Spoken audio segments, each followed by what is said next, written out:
So another thing to remember, which was an issue at the Parks Commission on Monday, is once this is live, go ahead and close the window, because if you don't, the sound will start to come through the computer and the intercom system, and you can start to hear things to remember.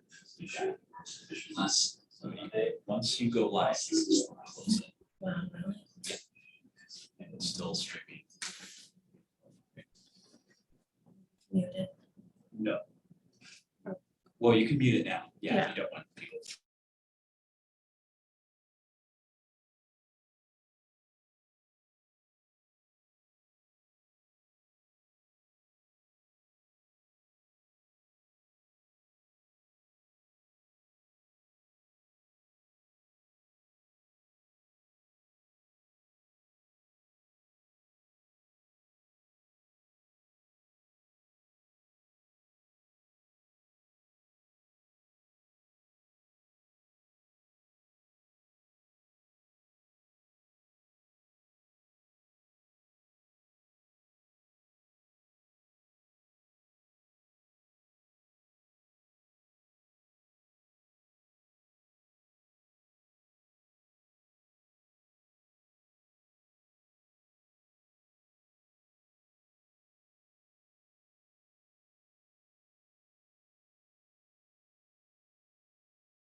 Not today.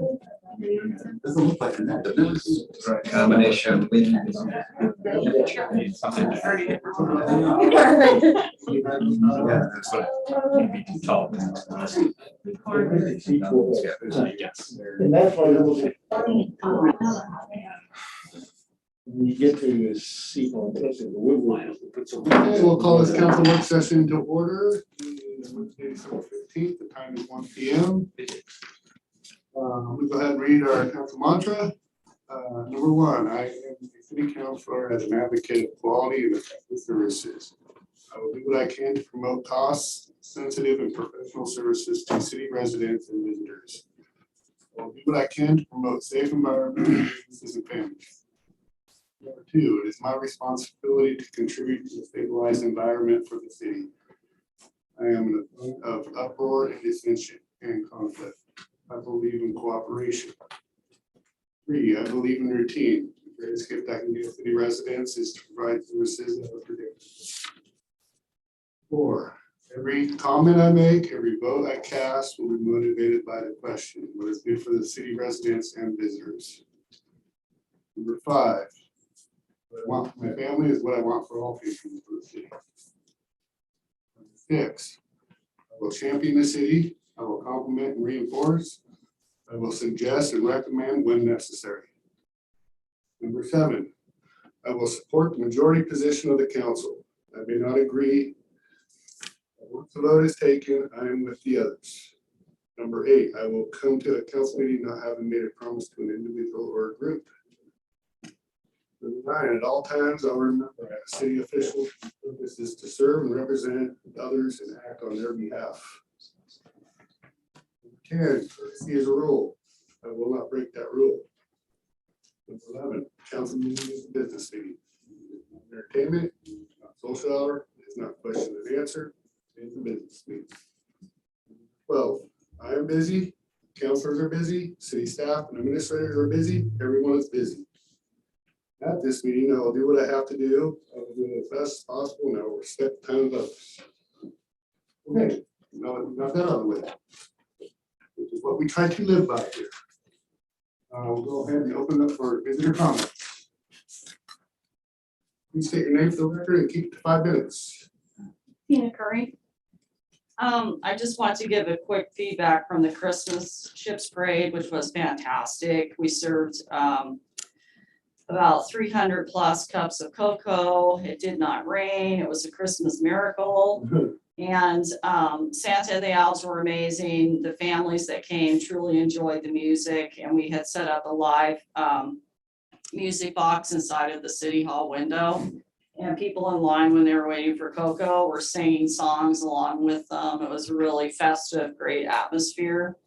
And the response from Santa and the Owls handing out the candy, which you have a sample of at your desks, was really appreciated. The responses to our alpaca family and our Yeti and Sasquatch from Big Food Cart Brew and Cascadia Home Loans were really super fun and just added a lot to the whole atmosphere and keeping people kind of off the plaza because it's not conducive to walking on right now. Then we had some local Krampus that also came down, and everybody just really loved it. The social media feedback and photos were overwhelmingly positive.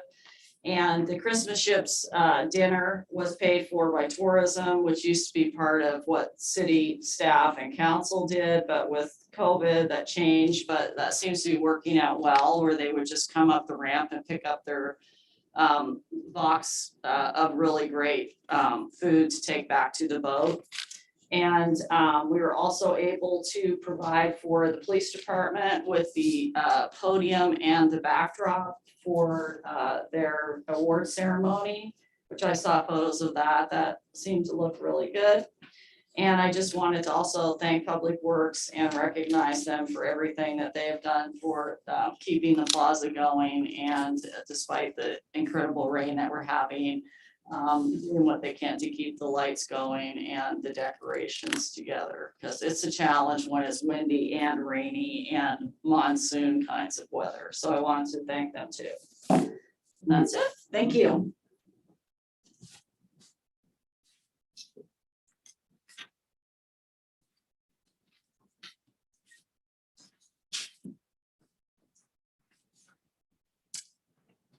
So, Brady, can you say your name for the record? yeah, Brady presents the Helens. I'd like to know why it is that in most cities, people work for you for years, retire, they get a party, thank you for their service, they go away. Here in St. Helens, you work for years, there's litigation, settlement agreement, and a gag order. Exactly how much did Sue's settlement cost the city? And why does that happen? And it's not the first time it's happened. The last 3 people in the Glasgow city have left with a settlement agreement and a gag order. I don't think that you understand how unhappy a lot of people are in the city. Certainly, Councilor Topaz has been part of that situation. I think that Matt Brown has been part of that. Hopefully his new role will help change some of that. But you still have a legacy of errors that you have to fix. One of them is the rec center. You know, when you bought a building, claimed and lied that it doesn't need any work, and then was continued to spend thousands of dollars renovating it. And the department head that's not qualified to do the job and is capable of doing the job got demoted, then remoted, and then hired 2 more people, and basically hasn't done anything in 2 years. And then you have the legacy that you're voting on today, which is your Taj Mahal police station. I was part of the discussion in Scappoose when they wanted to build their road and sidewalks and seriously considered putting that on the water bill. And we talked specifically with attorneys about the statute that allows the city to use the water bill to replace roads and sidewalks and other infrastructure. It was designed to allow you to replace a sewer plant or a water line. It was not designed for a police station, or roads, or sidewalks. And Scappoose rejected that and sent it out to a vote, which was the right thing to do. People should vote, and that is what you need to do. You need to not follow the idea of the person who brought you the idea to have a sugar tax, but send the police station out to a vote. Do not just put it on the water bill without anybody choice and people being able to vote. If you were to get sued and lose, how much is that going to cost you? And then how are you going to pay for the police station? I also know that Main Street is here. I welcome that it's a new program. I'm glad that there's new leadership, but I'm concerned that the new name is just putting lipstick on a pig. In their presentation that I reviewed online, they're talking about the $200,000 for the theater. I'd like to know, has any of that money been spent? When is it going to be spent? It has to be spent by April. What happens if it's not spent by April? Where does it go? And instead of it being an accomplishment, it's going to be another failure. A huge black eye for both the city and the Main Street that you got yet another grant like El Tapatio and that you didn't spend the money on. So I just want to make sure that they're going in the right direction and that they have plans to spend $200,000 in 4 months, because that's not very much time away.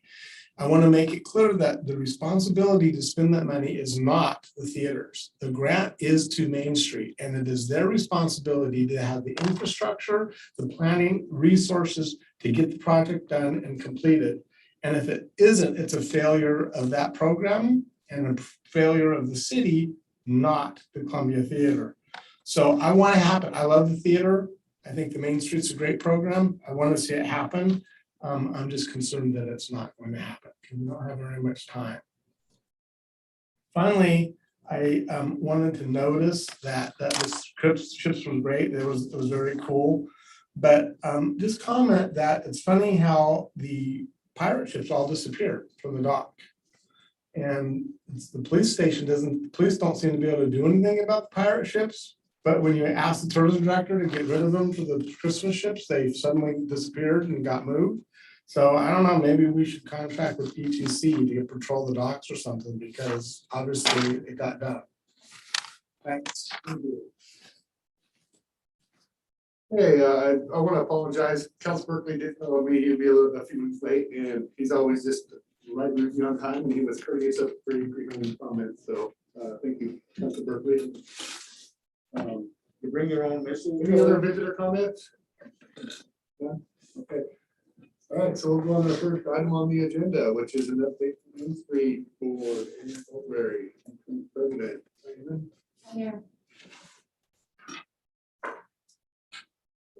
Oh, and Kathy has asked that we remove our masks when we speak. Am I allowed to? Yes, Is you that are. all right? Yes, you are. Okay, everybody comfortable with it? Yes. All right. Thank you, Kathy. Yeah, it's Lisa now.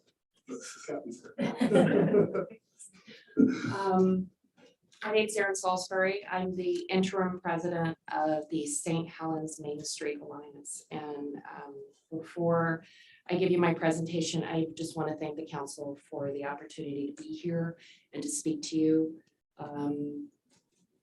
We're really excited about this organization.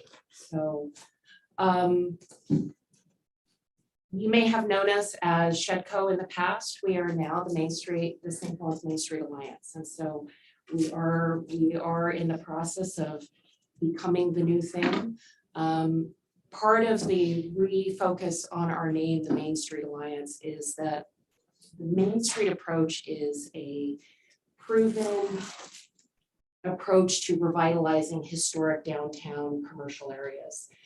All across the country, all throughout Oregon, this is a proven methodology for making changes in areas where changes need to be made. So again, this is a nonprofit 501c3 that is a mix of community stakeholders, merchants, retail businesses, property owners, citizens, volunteers, all with the idea that I love St. Helens is what we're all aiming for. So again, we were Shedco in 2009, but now we are St. Helens Main Street Alliance. And so we're doing the official name changes and all of that to really lean into this new identity. Next slide, please. So how Main Street works. This is the methodology. We really look at 4 ways that we transform communities, and we are building this into our nonprofit in terms of our CME committees.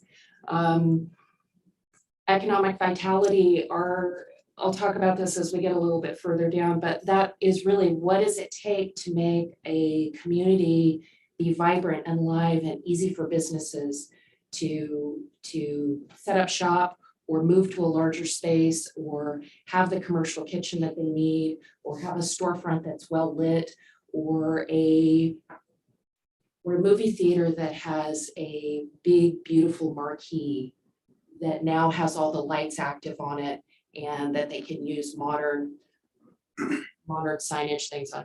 So economic vitality design is the design of the streets, the design, it might be art projects, it might be in other cities, it's hanging flower baskets that go up in the spring and have watering systems attached to them.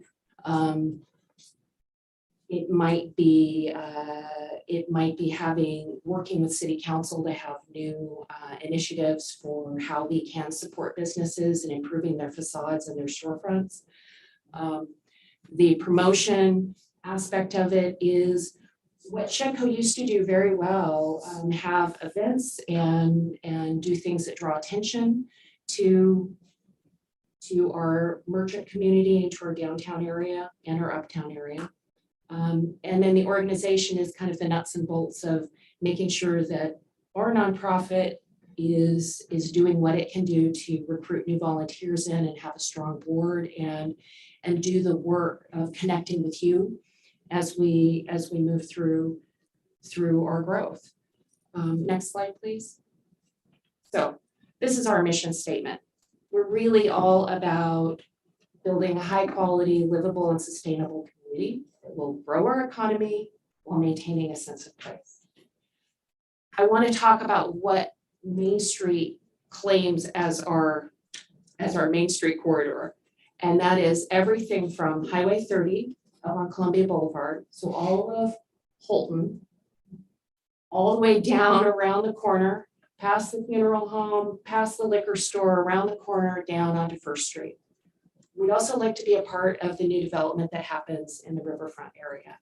We would like to support our merchants throughout. We don't see that as two separate things. And that's why if you look at our logo, it's a little small there. We may have a larger one later, but we look at St. Helens as being an uptown, downtown, we're unified.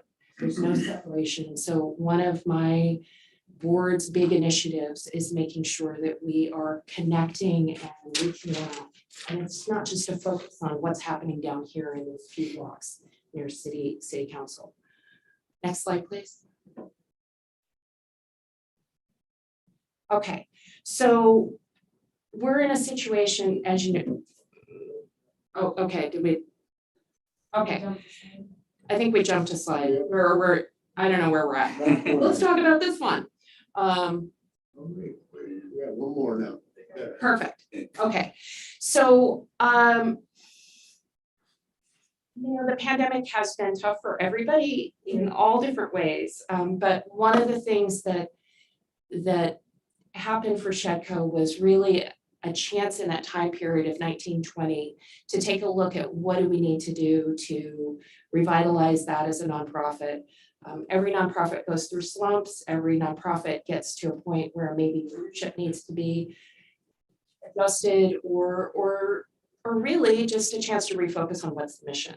So part of what happens with the state and national Main Street organizations is, as Brady pointed out, there are large grants to be had, and every city that's going to receive one of the Main Street grants through the state of Oregon needs to have a nonprofit who is qualified to receive those funds and administer the program.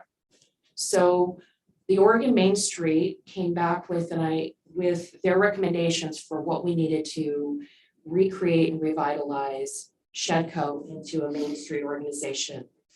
So we're going to restructure the board, forge an agreement with the city, hire an executive director, and have a community-based goal and work plan. Next slide. That's the one I want. Okay, so we did create a new agreement with the city. We have a great MOU in place.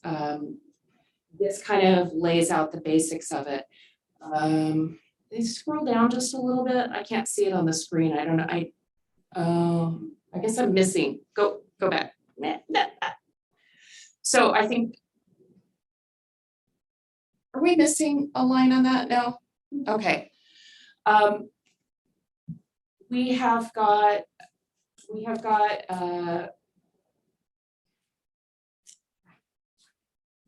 Bear with me. This wasn't what I was thinking I was going to say.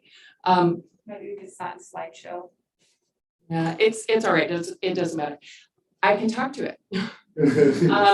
So again, we are your nonprofit. We are reporting here annually. But the agreement with the city is crucial to us to up level to the next level. So part of the MOU is that the city is going to provide us funding for staff, insurance, potentially office space, other support, and a council liaison. So Rachel Berry has served as that, and the mayor has been to most of our, I think all of our meetings really since August, July or August. Next slide, please. Okay. So again, we rebranded. We have got, we've been working really hard on creating a brand new board. We have 9 fantastic members, some of whom have never been on a nonprofit board before. They are a great mix of community members who have been here for a number of years, community members who have moved here in the last 3 to 4 years, professionals, retail owners, property owners. And the energy here is fantastic in terms of really taking a look at this mission. Part of what I'm also proud of is that we are also reaching out to people who may not be on the board right now, but that we are going to sit on committees so that one of those 4-point committees, so that we will be cultivating more leadership growth and engagement in the organization. So we did draft new bylaws. They have term limits for board members. They have a cycle of rotation. There's simply a lot more clarity about what this organization is and what our baseline mission is. Next slide. I'm kind of speeding through because I know you guys probably have questions and have things you want to talk about. And I don't want to take up your time. Our next biggest piece of business is that we'll be hiring an executive director. And we're going to be leveraging the money that the city has, rather than having the executive director be a city employee. We have a board that has a lot of business experience and HR experience, and we've got resources to draw on to make sure that we can hire that executive director as an employee of the nonprofit. And so there's total clarity about where chain of command and reporting goes to. So we're really looking at this as being a professional executive director, half-time to start, but with the idea that the money that the city had allocated for us will leverage the beginning of that position and grow it into what we hope it will be. Whether that's continues to be a half-time, that then there's room for hiring some support staff or a full-time executive director, that'll be part of what we're doing here in the next few months. A lot of it will depend on our hiring search. But again, the Main Street program is a state and national program. So this is not like you're trying to find somebody who absolutely already lives here in St. Helens. There are people across the country and in the state of Oregon who understand this program. And we suspect that the hardest part is really just getting set up to do that job search. But again, it's happening, and we suspect that we'll be posting that job before the end of January, if not sooner. For economic vitality, we've got an economic report for you here that was pulled from the state of Oregon Employment Department. In future years, you're going to be getting data from us that is based on what we know on the ground from St. Helens Main Street, from doing the work and doing the data collection. So again, there's a program for that, and we can talk about that at any point that you want to. The holiday window contest, Shedco had done a lot of those kinds of things in the past, and we're in a bit of a scramble with it, and it really is mostly about having a chance to connect with our merchants and our citizens, and letting them know that Main Street is still here, is coming back strong. Our design economic vitality. So these are the Oregon Main Street Revitalization grants. Brady was talking about the past grant that indeed the Columbia Theater was awarded. Let me talk to you, since he brought up questions, I want to talk to you about what that grant really is. And yes, the Columbia Theater was awarded the grant, and they have been using the money. The way these grants work is that we, as an Oregon Main Street, yes, we vet the local applications for these grants. They're infrastructure grants, they're building grants. But the way they happen over the years is that it's a phased grant making and a reimbursement grant. So in the case of the Columbia Theater, they received the grant, but they don't actually get the monies until they've gotten their financing and done whatever stage is next in the process. So they have received funds for the marquee replacement, which is beautiful, for a new digital screen on the inside, and some other improvements. And so at each stage, they have arranged their own financing, and then once that stage is done, they have been reimbursed. So that money has not been lost. That money has been spent, and it has gone through the Shedco accounts. And so indeed, there's no sense that we have lost it or we haven't been on top of it, okay? And that is something Shedco did and the previous board members did, and I think there's zero reason to question whether or not that was done or not done. It was done. What we're looking at now is the Oregon Main Street did receive more funding for this next year. We will be opening up, the Oregon Main Street program has not yet dropped the whole application, but you'll start to see in January that we'll be announcing it. We'll be soliciting applications from property owners in the community, and we will be working with them. We get to select one application from St. Helens to forward to the Oregon Main Street Grant Program, just one. So we're going to be vetting it. We're going to want to make sure that whoever receives it is successful. But again, some of this is this education piece. Unfortunately, there was a grant a few years ago that was awarded to a business, but I don't think the business understood the parameters about that it was a reimbursable grant.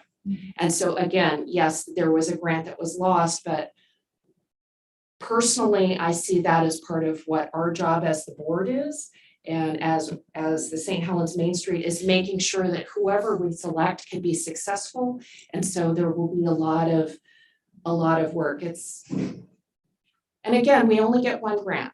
So part of what I'm hoping in the years to come is that we can grow our grantifying capacity and have other sources of revenue for Main Street, so that perhaps there are a lot of smaller grants that we can award to businesses that also need facade improvement or lighting improvement or, ADA access or roof repair or whatever it is. So those will be things in years and months to come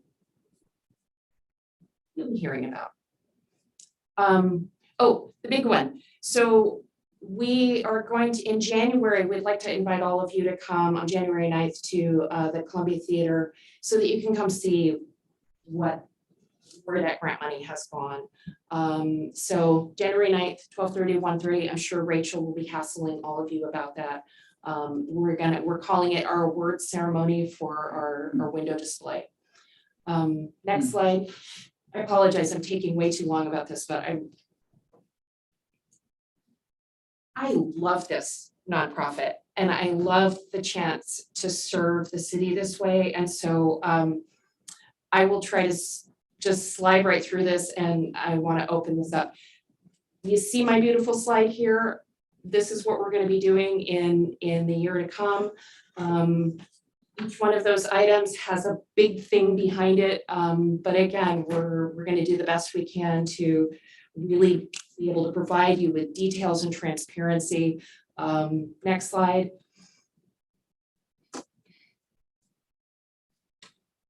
Yeah. The one thing I really want to say about this organization is like I'm sure most of you have found, part of rebuilding a city's economic vitality, it isn't necessarily about how pretty an event you throw.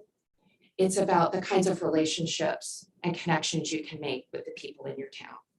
So we talk a lot about values and goals, but the reality is, and the mayor has heard me say it, my number one criteria for somebody who wants to be on our board is, do you love St. Helens? Do you want to help improve St. Helens? So that's really what we are all about. And we're gonna put small actions into place that hopefully will improve it. So I'm looking forward to future partnerships with all of you, with the city staff. I definitely want to talk to Public Works one of these days soon, but again, this is what Main Street is about. There are things that we can do as a private nonprofit that stretches the reach of what the city is able to do. So, questions? Oh, wait, do I have more slides? I always forget. Let's run through these slides. No, you don't have any more. Perfect. I have a comment, and one of the issues that you bring about how effective the organization can be and is off to a good start. I have followed the Main Street program since its inception at Oregon City, And it has made such a phenomenally huge difference in our commercial sector. It's amazing how that one program of Main Street, I think, turned that city around. It's provided a great commercial asset to that. That's my was in that community, and I've seen it grow. So I just want to make that comment. So good luck with your endeavor. Thank you, sir. So I'm sit on that, and Patrick's joined a couple times too as well. Yeah. So I think part of it, what you're asking here too, is, and correct me if I'm wrong, but the discussion on the MOU a little bit. So maybe Yeah. hit on that. Yeah, we can definitely talk. I think that's probably gonna be a work session later on. I mean, I think our board has definitely, as you have seen, we have evolved through because initially it was the conversation of, well, should this be a 0.5 FTE for the city or not? And really working through what it would mean to have it be and what it would cost to have that employee be a direct hire of the nonprofit. And getting to the point where we're saying yes to that. So that alone changes the MOU.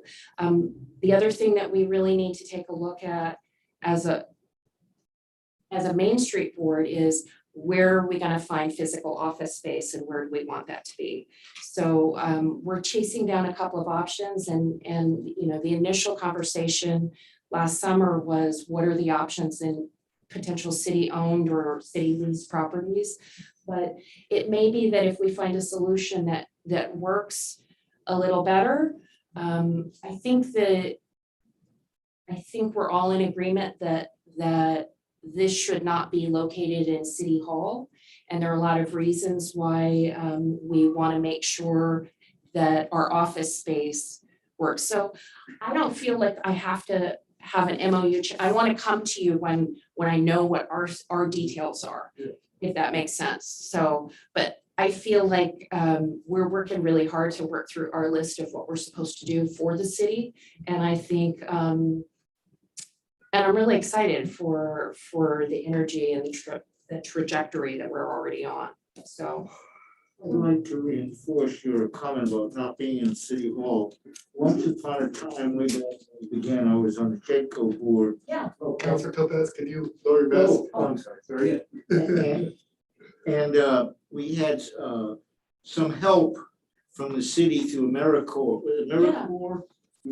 Yeah. And the amount of time on JEDCO versus the city was milky. Yeah. Also, there was definitely a lack of total understanding of the whole system. Right. Again, I would say a hard learning curve, and then there were a couple of personality problems, and the whole sequence around a number of things messed it up. The evidence that Main Street helps locally was good, statewide was excellent, nationally very good. So I don't think we have a problem with understanding a program is going to work. It's just we got to learn how to make it work and not make the same silly mistakes that we did make. Well, and I absolutely want to speak to that because I think you're right on. I mean, the beauty of those AmeriCorps volunteers was they were young and they were energetic and they would come in, but they were only here for 9 or 10 months. And and then there'd be like a month or two until the next one came. And so then we're losing knowledge. And again, what we all know is that it takes a while to get to know, you know, who is a city councilor, who is a business owner, who is the volunteer that will do all the things, who is the person who's going to write the check so that you can have that event.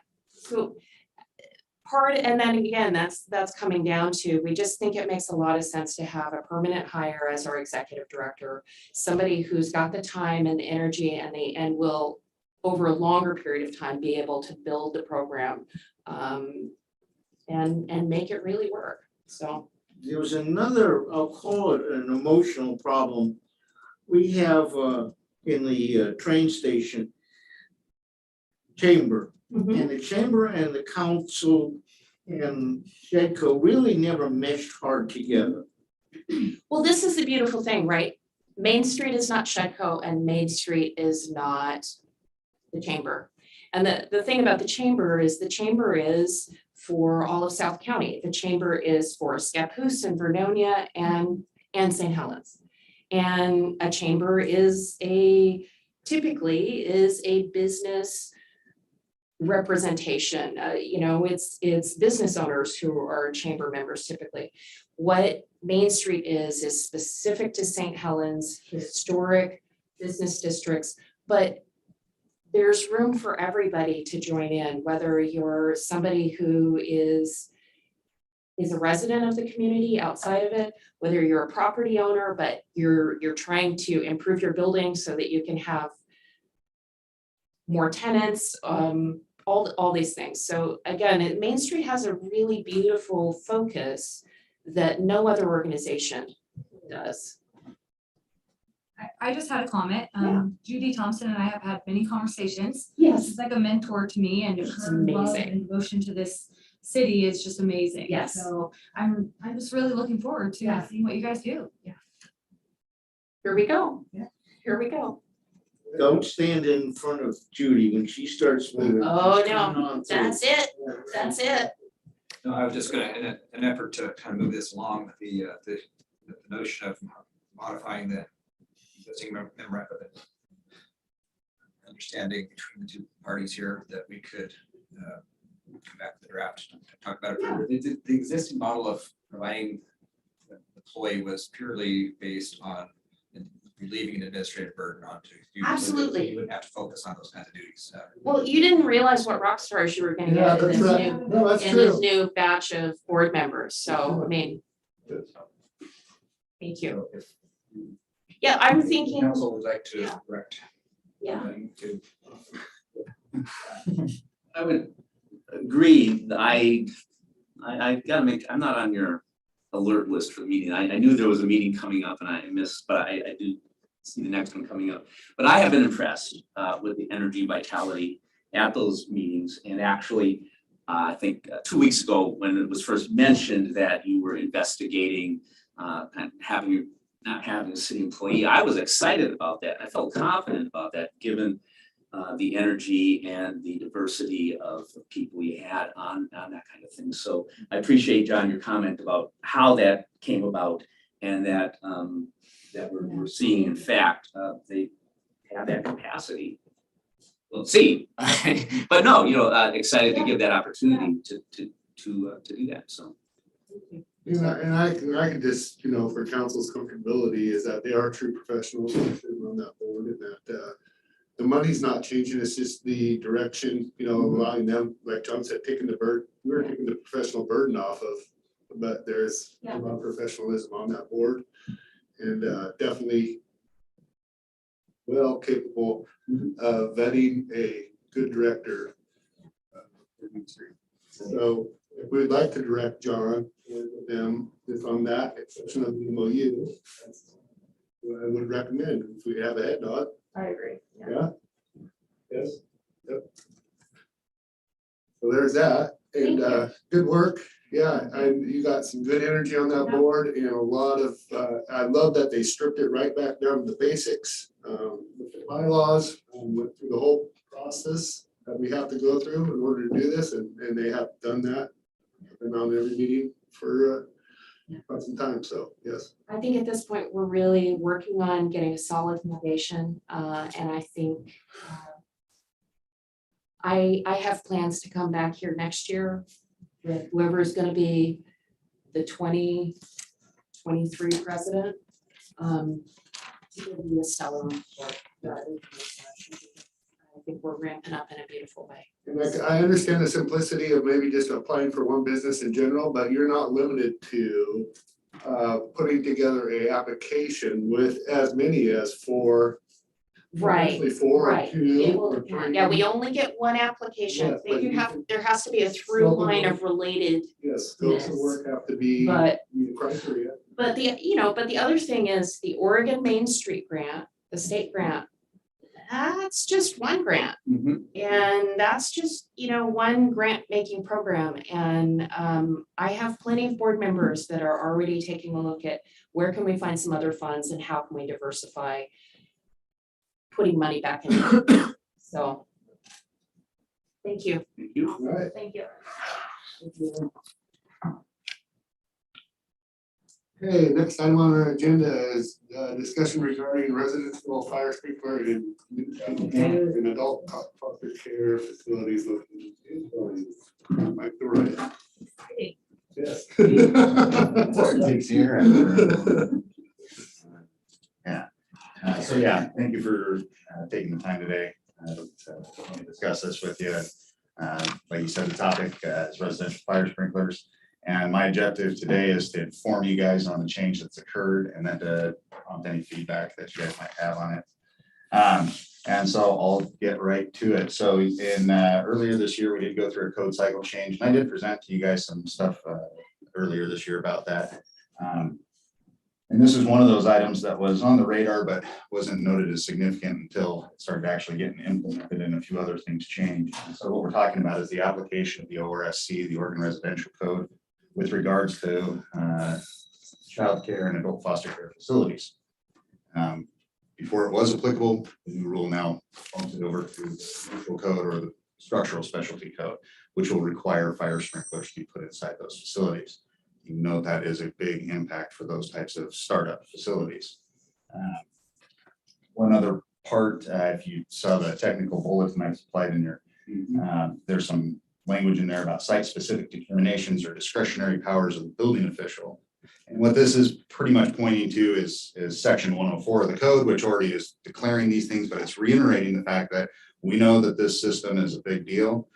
We want to make sure that everybody knows that the discretionary powers of the local building official to waive, modify, or accept alternatives. And so that's where I'm at, and I make interpretations for you guys all day long because that's in my job description. Usually they don't require this elevation, but this is kind of a big one, so I wanted to make sure I talked it out with you guys and got any feedback. So wire sprinklers, to be clear, this code section is not new. It's actually in the model national code. Oregon has just always left it out in their adoption of the code, and now they're bringing it in. And why it's important is that the model code recognizes that these types of occupancies have occupants that fall into a spectrum of that would include residents or occupants that are incapable of self-preservation. They would require rescue or assistance to get out of the building. And so we're talking about preserving not only the space they're in, but the pathways they need to get out. And that's what the fire sprinkler system does. It actively suppresses the fire so that people have time to get out, whether they are getting out on their own or whether they need to be rescued. And so that's why this rule comes into play. That's why this is important. That's why it's been in the model code for years now. And now Oregon is coming in alignment with that. But with the additional language of the modifications and alternatives, and as you saw in that bulletin, they even give some bullet points of things you can discuss with your local building official. I wanted to present to you guys my interpretation going forward in case somebody does want to present an alternative to a fire sprinkler system, which I am an advocate of. All options should be on the table. We don't need to dictate which way they go, just so that the final pathway gets to safety. And so I wanted to just hit on 3 points that I see that are particularly important when we talk about an alternative to a fire suppression system. And I'll try to relate these back to how the fire suppression system accomplishes this. So we're talking about 2 different types of uses in the building. We're talking about a care facility and a dwelling being inside of the building. So we want to talk about is where, and again, no sprinkler system is being proposed, separation of those 2 types of uses within the facility. So defining the care facility and defining the dwelling unit and putting some fire separation between them with walls, barriers, that sort of thing. Second part would be if we're not going to have an active fire suppression system on site, we need the next thing that we would turn to is early notification and early alarm systems. So we're talking about a fire alarm system. And with that, the fire alarm system would need to be capable of calling out because again, the facility operator is likely, if there's an event, is in the midst of rescue operation. They cannot call the fire department to let them know what's going on. So they would need to have something in place that would accomplish that. And then from there, I would talk about having exits directly to the exterior wherever the care facility is located within the building. So it either needs to have a door that leads directly to the exterior or a protected pathway that goes to a door all the way to the exterior. And again, talking in terms of rescue operation, we're trying to reduce the amount of time and pathway that somebody has to travel to get out of the building. They have to return back in, maybe to get other occupants. We want to make sure that they've got that reduced amount of time and distance there.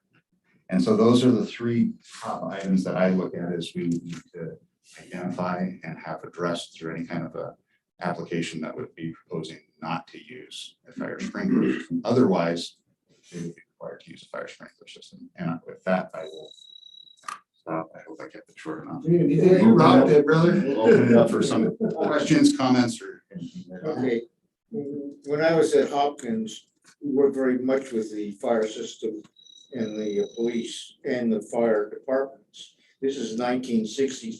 When a fire alarm went off within our facility, it was an automatic 5-alarm fire because we assumed that nobody in our building could get out by themselves.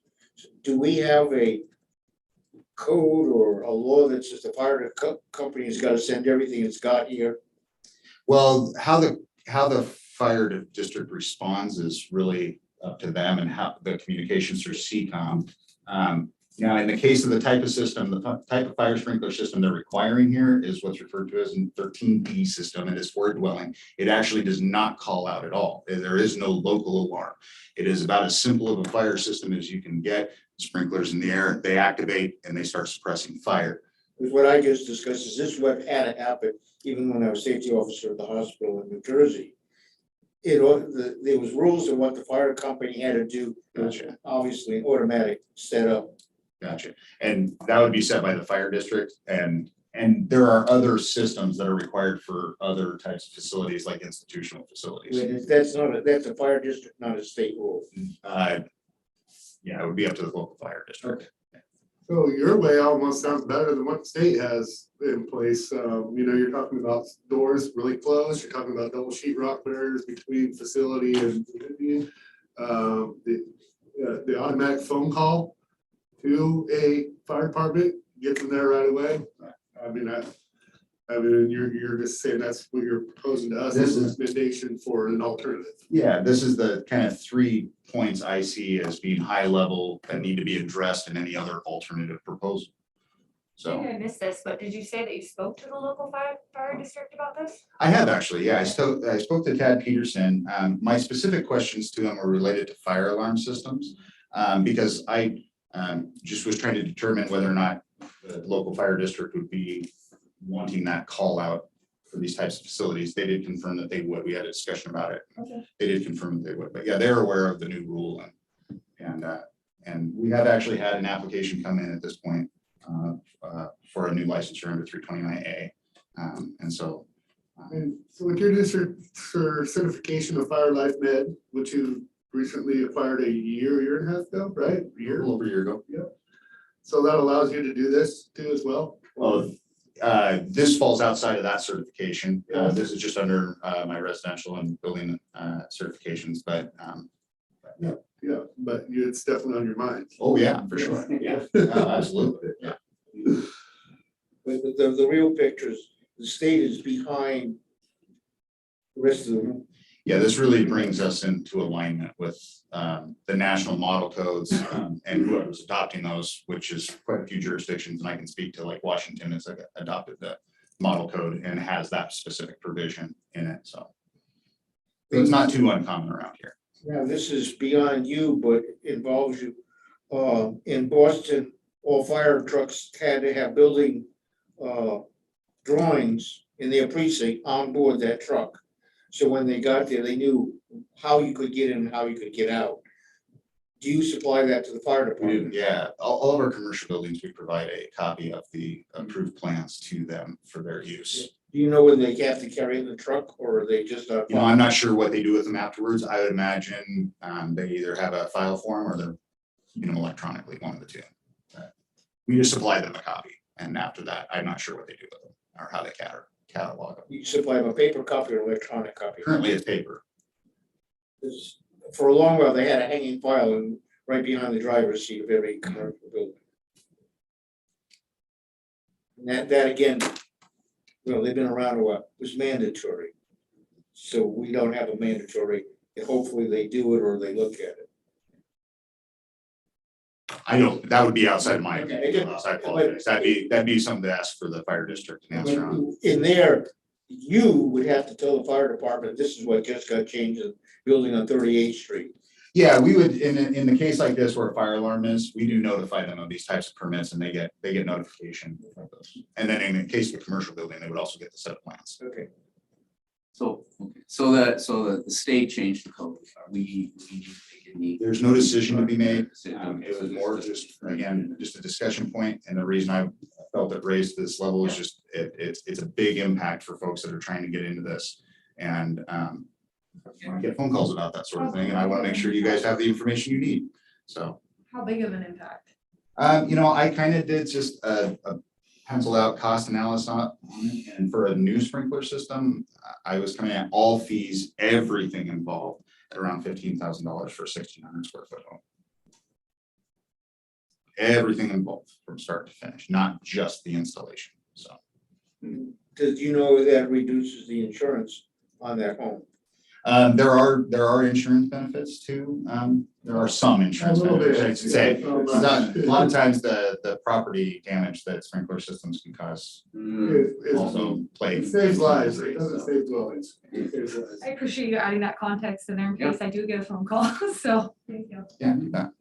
Is that, I have spoke with a couple of the folks at CCMH that license. I think they work for CCMH on behalf of the state. They do some of the licensing and have also informed them so that they have some information for their clients when it comes. So. Thank you. I just want to give a praise to Michael and John over there in our building department, and that you guys did work with Jacob and engineering, and the process of just building in general is way more smoother than it ever has been. This electronic system that was kind of a headache at first has turned into pretty good thing. So when I'm not hearing about you guys, it's a good thing. But I want to compliment you because you guys don't, get praise enough. So it's a tough job. Good job. And we're great builders. So We got a great team. Thank you, Mike. Thank you guys. If I don't see you before that, Merry Christmas to you guys. yeah, you too.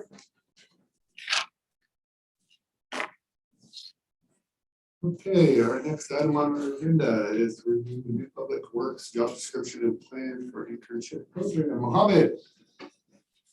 Good afternoon, Mr. Mayor, City Council. Good to see you all today.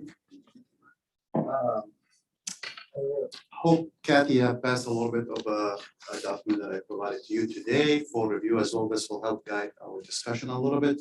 And particularly, Council Berkeley will give you an idea of the framework you were looking at. So I'm looking forward to, obviously, next Public Works semi-annual report coming up in less than 2 months. And we'll go in details on the operations and the engineering divisions. However, today, to give you just a little bit background on those positions being proposed. There are new roles, however, they are not new FTEs. This is the existing model that we're trying to follow here at the city. Moving forward to bring a lot of benefits to our team members, help with the upward mobility and advancement in the career, and retain talent within the city. And finally, talk a little bit about the internship program, which we're trying to establish here. That's going to be very beneficial as we move forward. So if you look at the attachment, Mr. Mayor and council members, you're going to see the before or existing engineering division structure and the new proposal. And let me elaborate a little bit further on the positions. So I know you're going to look at this and say, wow, that's a lot of roles. However, these are every role that you see under the manager is a one individual role that breaks down into 3 classifications. For example, engineer 3, those are not 3 positions that we're seeking. Those are 1 position that could fall under engineer 1, 2, or 3. For instance, if we get a new engineer, we open an FTE based on qualification, education, certification, that individual, he or she could fall under one of these levels, right? The beauty about this model and where best practices are Someone who spent 5 years at the job, they reach their max on their pay, where do they go next? Especially the younger generation now, graduate, right? You have to be able to give room for growth, flexibility, and retention, right? We want to give that opportunity to go to that next level, going from an engineer 1, next level is engineer 2. And we give that space for growth and also accumulation of experience, and also hopefully set up our team members for longevity and getting into a leadership role. With this also structure that you see, same thing. We're not looking to fill 6 positions as you see. Those are basically existing structure. We have 3 levels, and one of them is vacant today. We're looking at an engineering manager role that breaks down to engineer, either 3 or 2 or 1, and that's pretty much what we're looking at. With the engineering intern role, this is something I would say dear to my heart, simply because when I was a student many, many years ago, I remember the biggest or the hardest way to break through any professional job is they say you need that door to open, right? How do you create that opportunity? This will create hopefully the opportunity for our youth at the city, our community members who are in school today, working towards a bachelor in engineering or any field, that we will come and get a real life experience, see how the engineering world works with a city experience, right? This position have very minimal cost to the city. And the good news out of all these positions that you see over here, there is no any financial impact because I've been working for a year diligently with our city administrator and Mr. Brown here on the budget, and we have built over $400,000 in our budget simply to accommodate future growth. So none of these positions that you see as we move forward can have any impact on them. With that said, this is hopefully the goal is to get your approval consent to move forward with the engineering program, especially the interim one. And we would like to also fill 1 position FTE in the engineering department. Again, we have this as an existing FTE, no impact on the budget moving forward.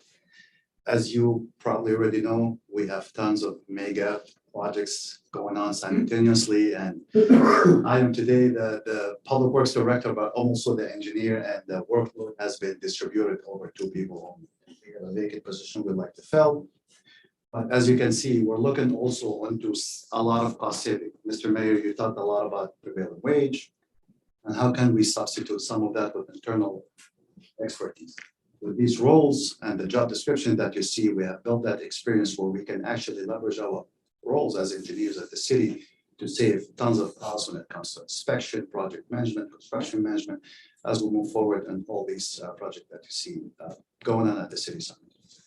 And you know, these projects are extremely challenging technically on many levels. The simplest one, even looking at the master planning process that we're going through, they requires a lot of energy and time that we're all really working on. And with these roles, hopefully we are able to move forward with some resources. And finally, traditionally, our engineering department have been short-staffed for the last 10 years. 3 people to run the department is not enough. And now we are building this structure and base for the city for generations to come as we go forward. With that said, I will touch a lot more in details as we move forward, and I will show you a comparison and cost analysis as we move forward in our upcoming public works semi-annual report.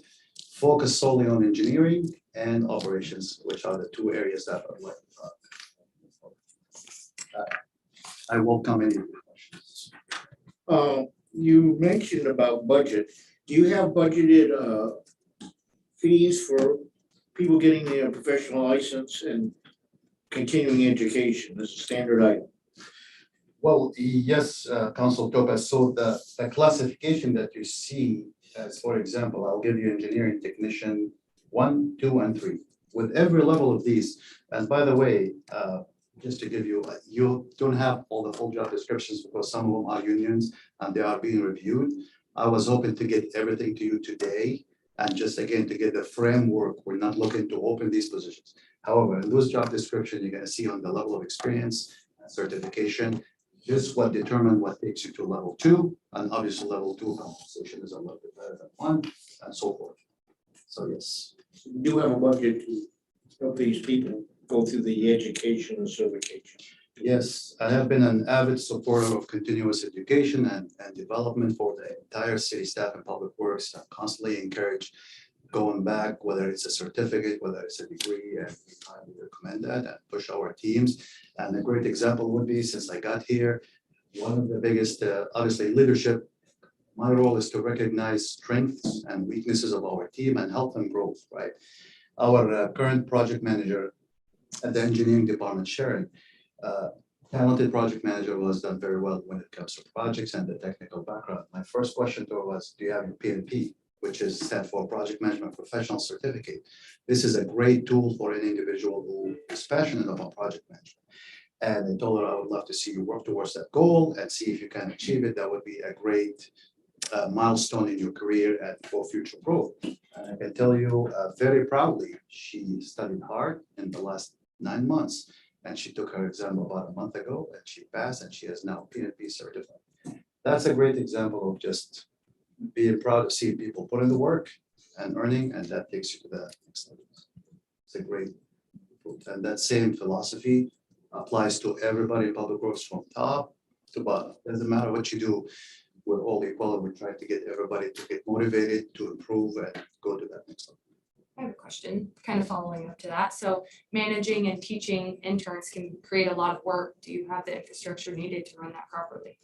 So the engineering intern role is designed for a student who is in the school with their probably third or last year, right? They are not experienced, and we have very specific and limited roles for that individual to come do, and usually helping out with a lot of the archiving, minor GIS planning, instead of sending a plan for, AutoCAD for an agency. And we run through this example with finance once, where it cost us $10,000. We did it for free internally because we had that talent, right?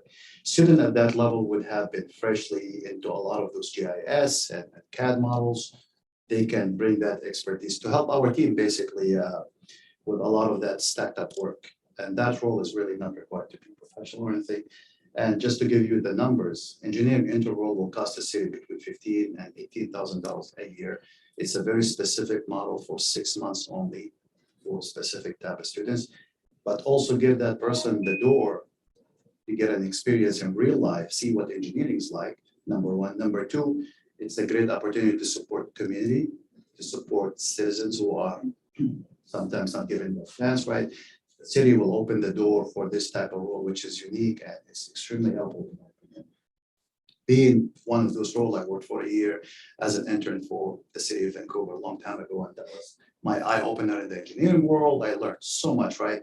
But I needed that opportunity, and if you don't offer it, they wouldn't know any better. Many students go to school engineering and they switch and they don't understand what's the real world like.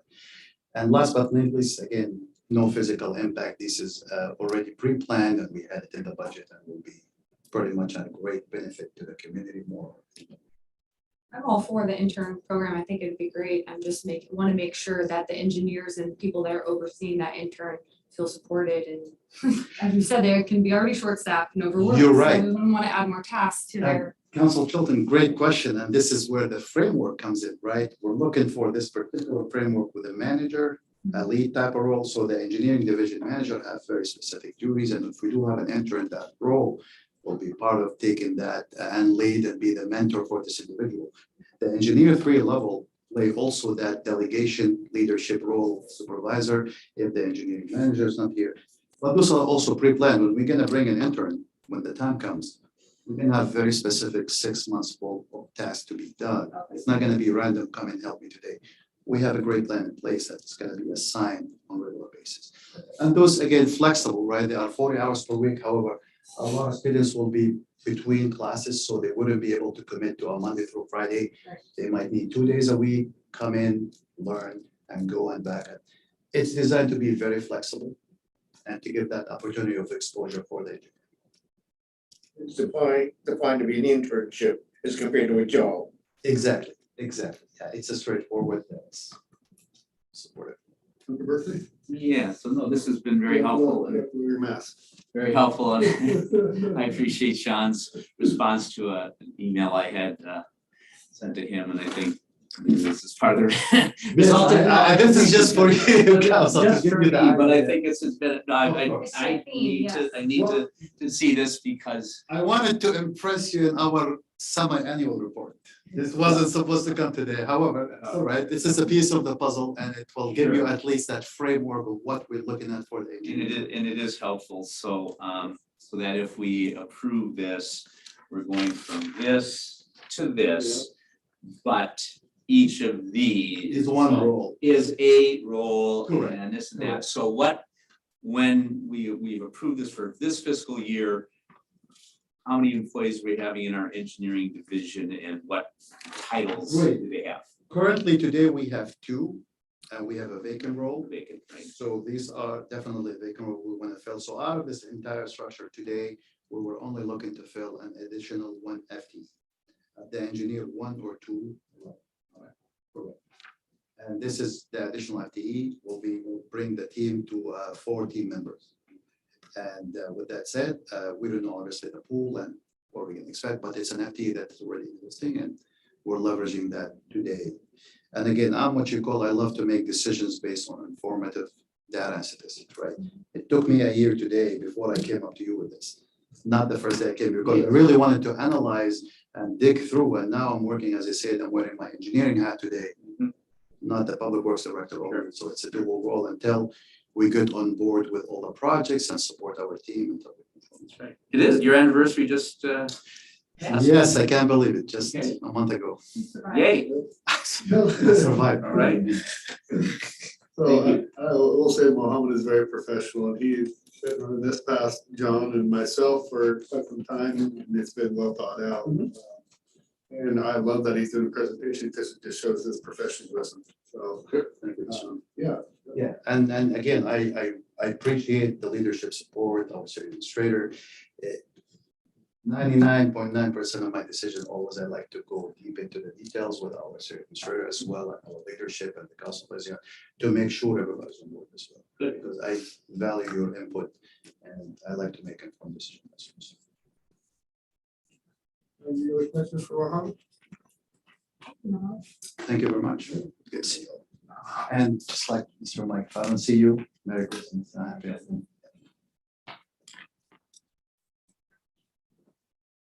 Okay, our next item on our agenda is to review.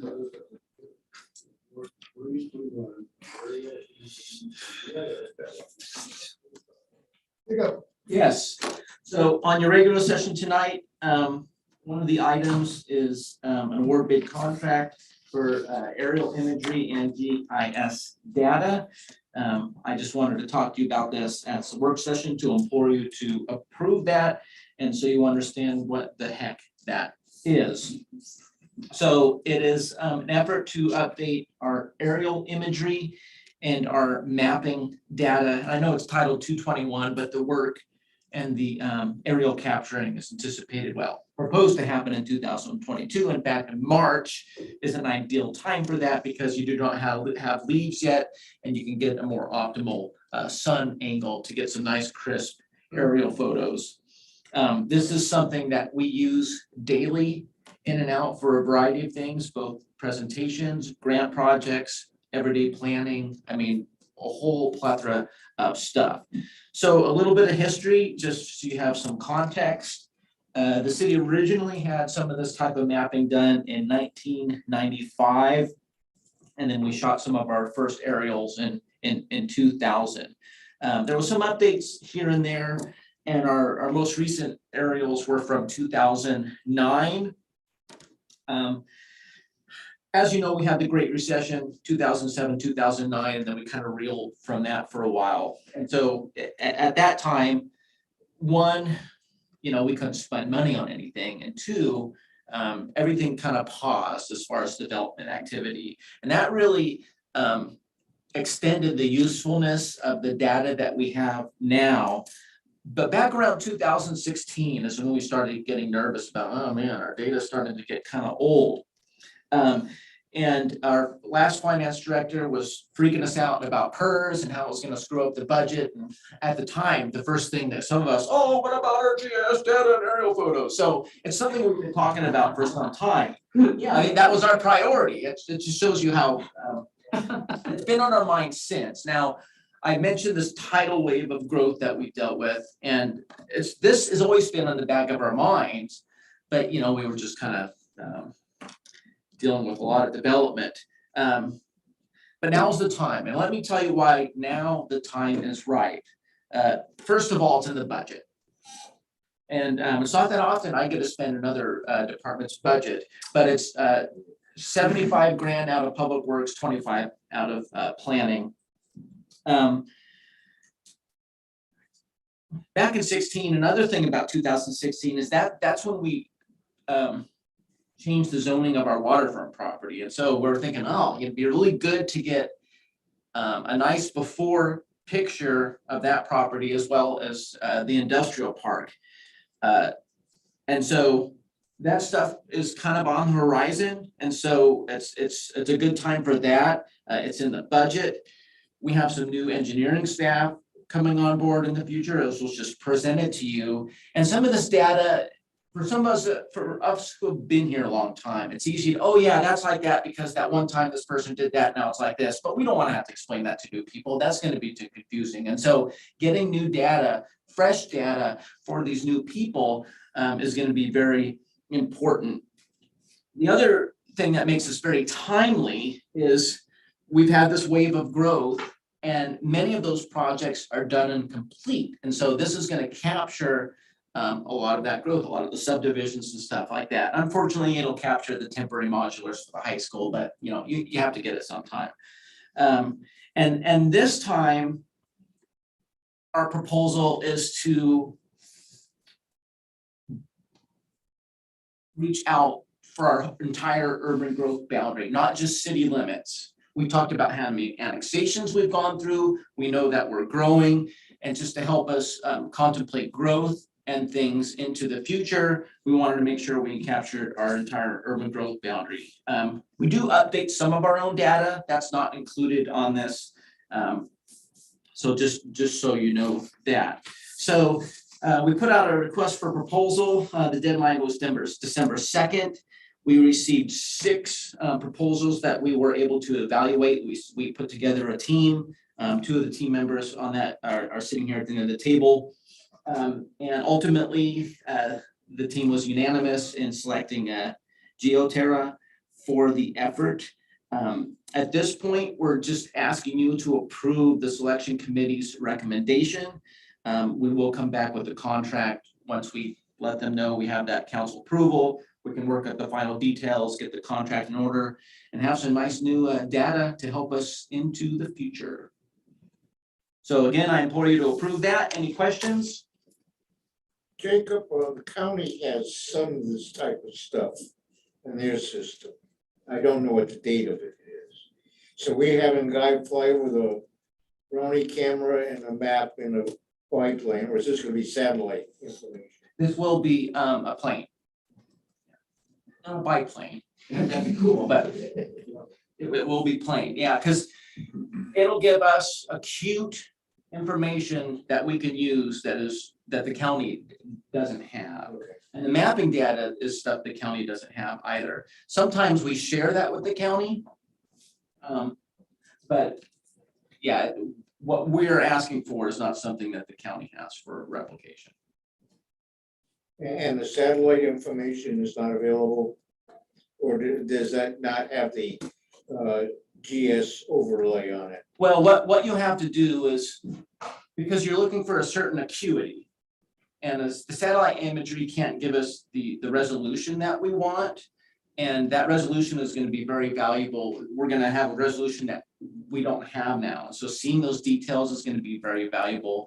The other thing that allows is what's called Geo Referencing, where so you have your flight patterns, you know, it's just this grid, right? And there's several points ranging from 13 or 15 for our geographic area. And that makes sure that the aerial photos and then the other mapping data generated from it, like building outlines, road outlines, those things, that they're all geo-referenced so they talk to each other. So if that wasn't done and you're looking at an aerial photo and City Hall is here in the aerial photo, but then it's here drawn and aligned, you know, that's laughable and not very useful.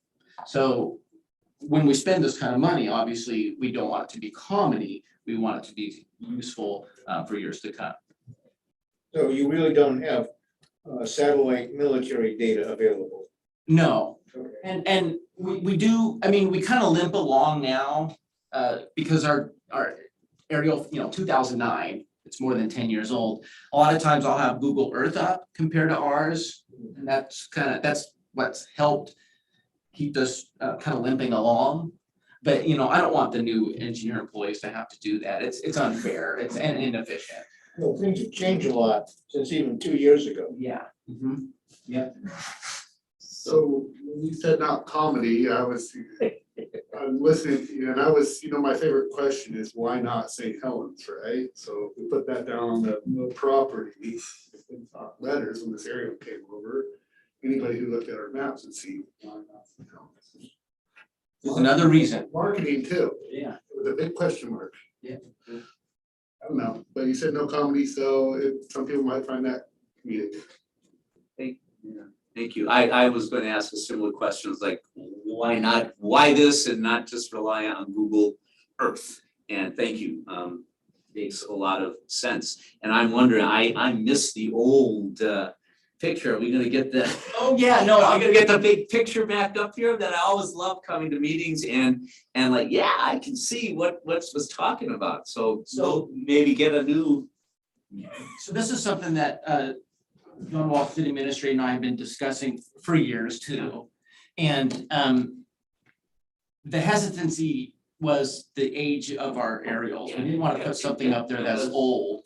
And so this is going to enable us to finally get something on that wall that's new, modern. And before, the one we had before was, that photographic paper kind of trimmed. Now we'll have that, we can label it, we can update it. And so it's gonna, just for this thing alone, that'll be invaluable. Just put a screen up. Put anything on the screen. That's true, yeah. Well, sure. The digital. I have it available for reference during any meeting of any group. So that's just another one of many examples of the usefulness of these updates. So it will be electronic as well as paper. Hopefully. It'll be electronic, and then we will be able to put it on paper as needed. Okay. Yeah. So that financial director was just looking out for the well-being of the citizens, okay?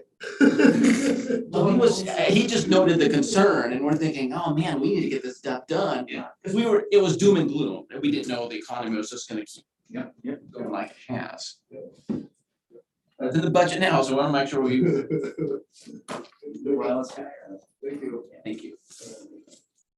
Next time, we're gonna review your resolution to adopt community public safety. Thank you, Mayor and Council. On your evening agenda tonight is the resolution 1944 for the community public safety fee.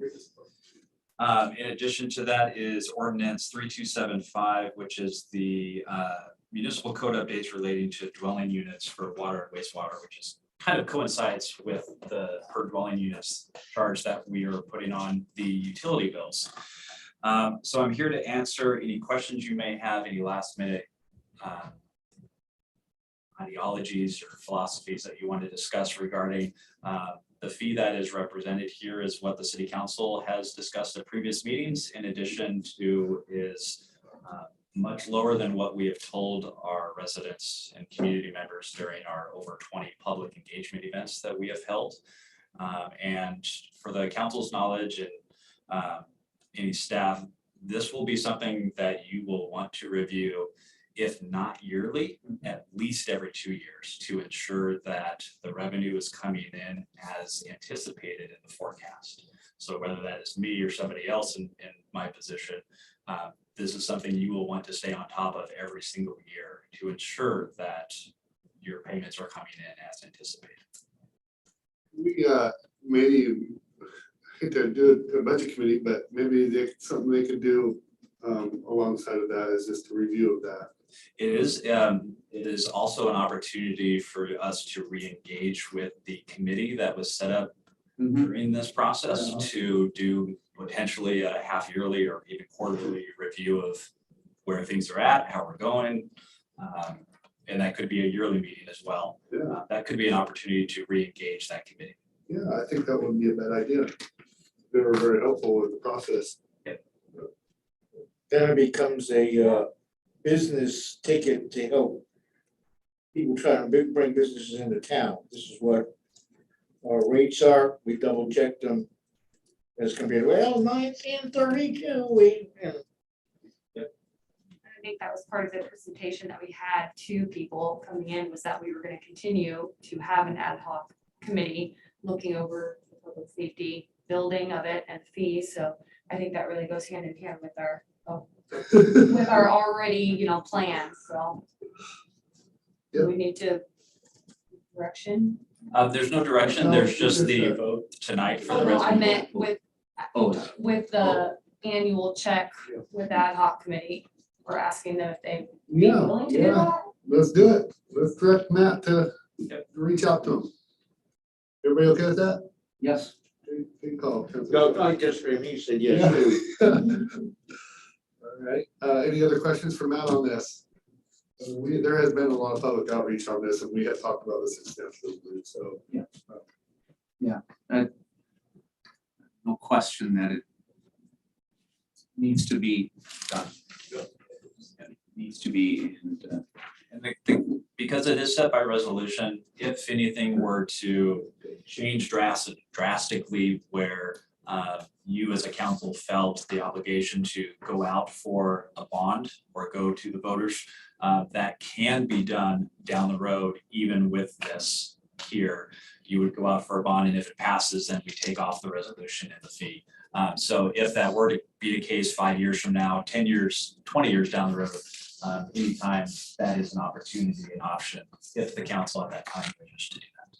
Yeah, and we don't know what they'll be up against, that they may take that option. Correct. Yeah, and even though this is cheaper. Yes. it is, and I think if it, thank you, I hadn't really thought about, we have talked about finding other sources of funding, I could see that, and it even confirms to me that we need to know, we need to get it started. It needs to start because of the conditions in which our police, law enforcement, our police and non-sworn staff work. The considerable stress and strain that they have been under,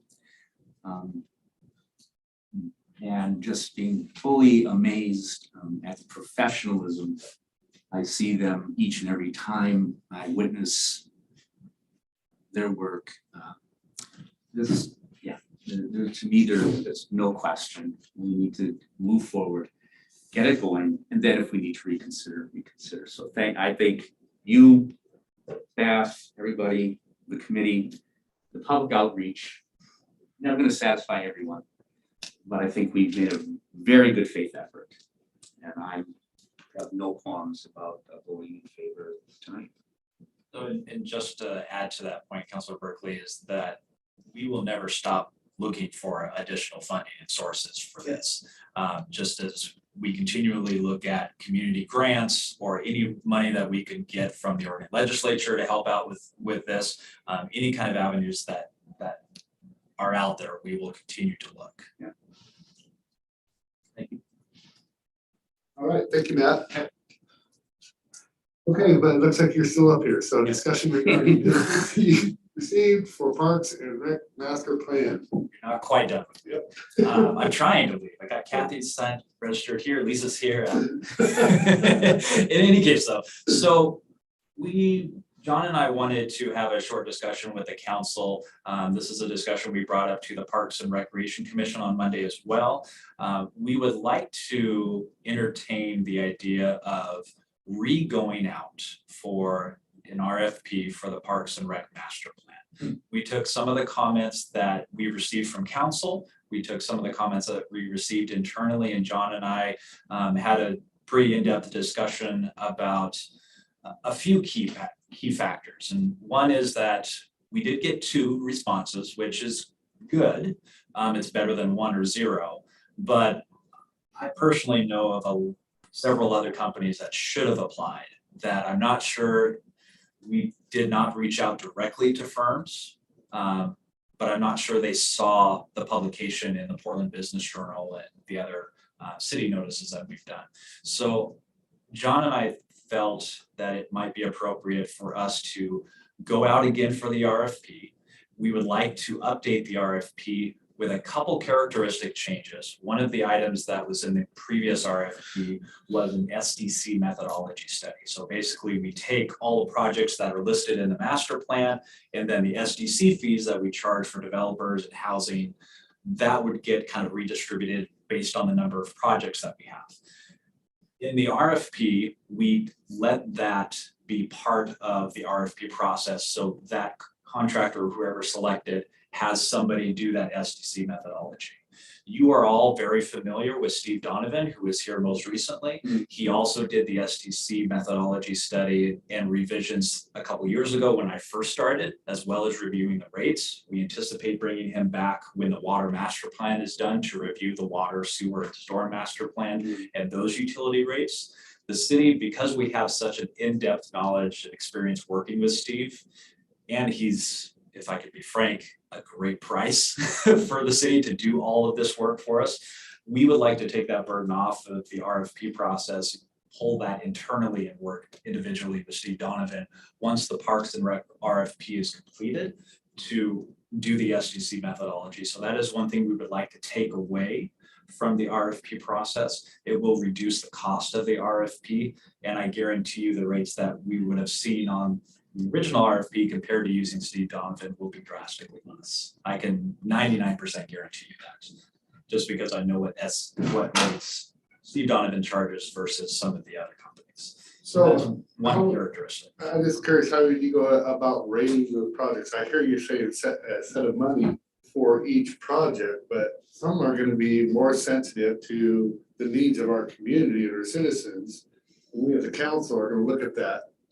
We're not limited to that, it's just, I would hope not. When you say limited, you mean to the projects in the master plan? To the, yes, in the new plan. There are specifics of what we can spend SDC Yes. money on Yep. to SDC projects related to that are listed in the master plan. So just like sewer, storm, or water, we have this list of projects. And throughout that process, we identify, or the contractor will identify, how much of each project is SDC eligible. So some projects are 100%, and then we just pull the money from SDC and get into other projects, maybe 0% SDC eligible, so we can't spend any SDC money. So it takes what projects are SDC eligible and translates that into the development fees that we charge our customers when they build houses or pull. Oh, it's just identifying those projects. is what it Correct. is. And it's creating that SDC rate.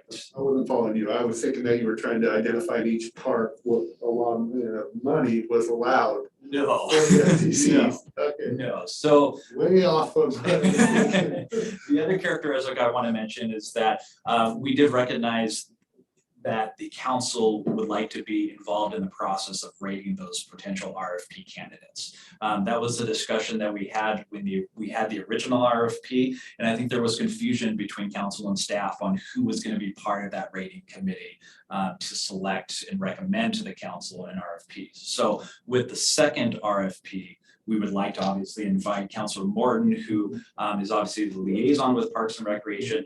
In addition to, we understand that the Parks and Rec RFP and that master plan is a very community-centric engagement process. And so it involves everybody on the council. So if Councilor Morton is okay, and if the mayor is okay, opening that up to the council being part of that rating committee, we would like to involve you in that secondary process when we come back for a recommendation.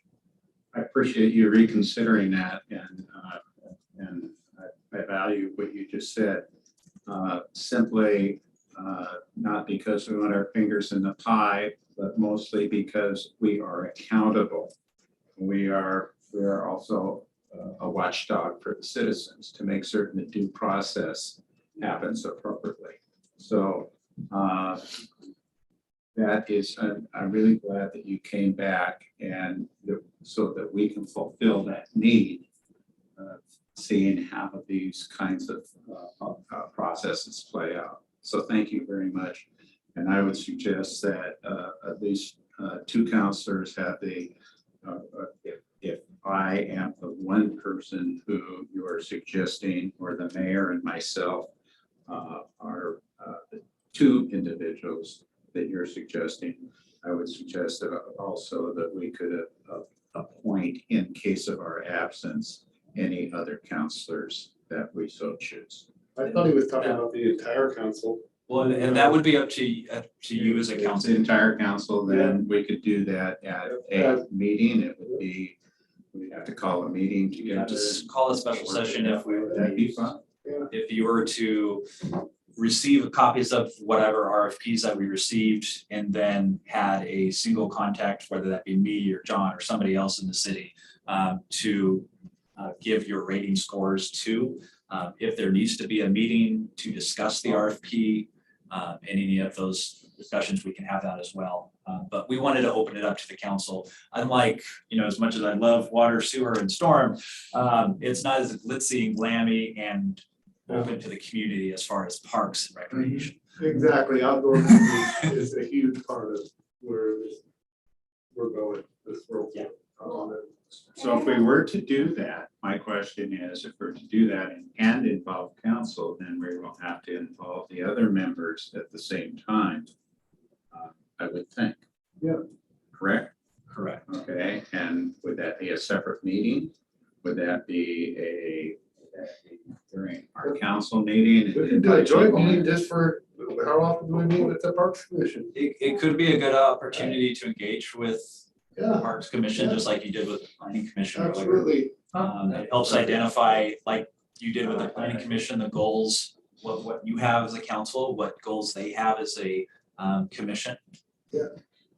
I like that idea.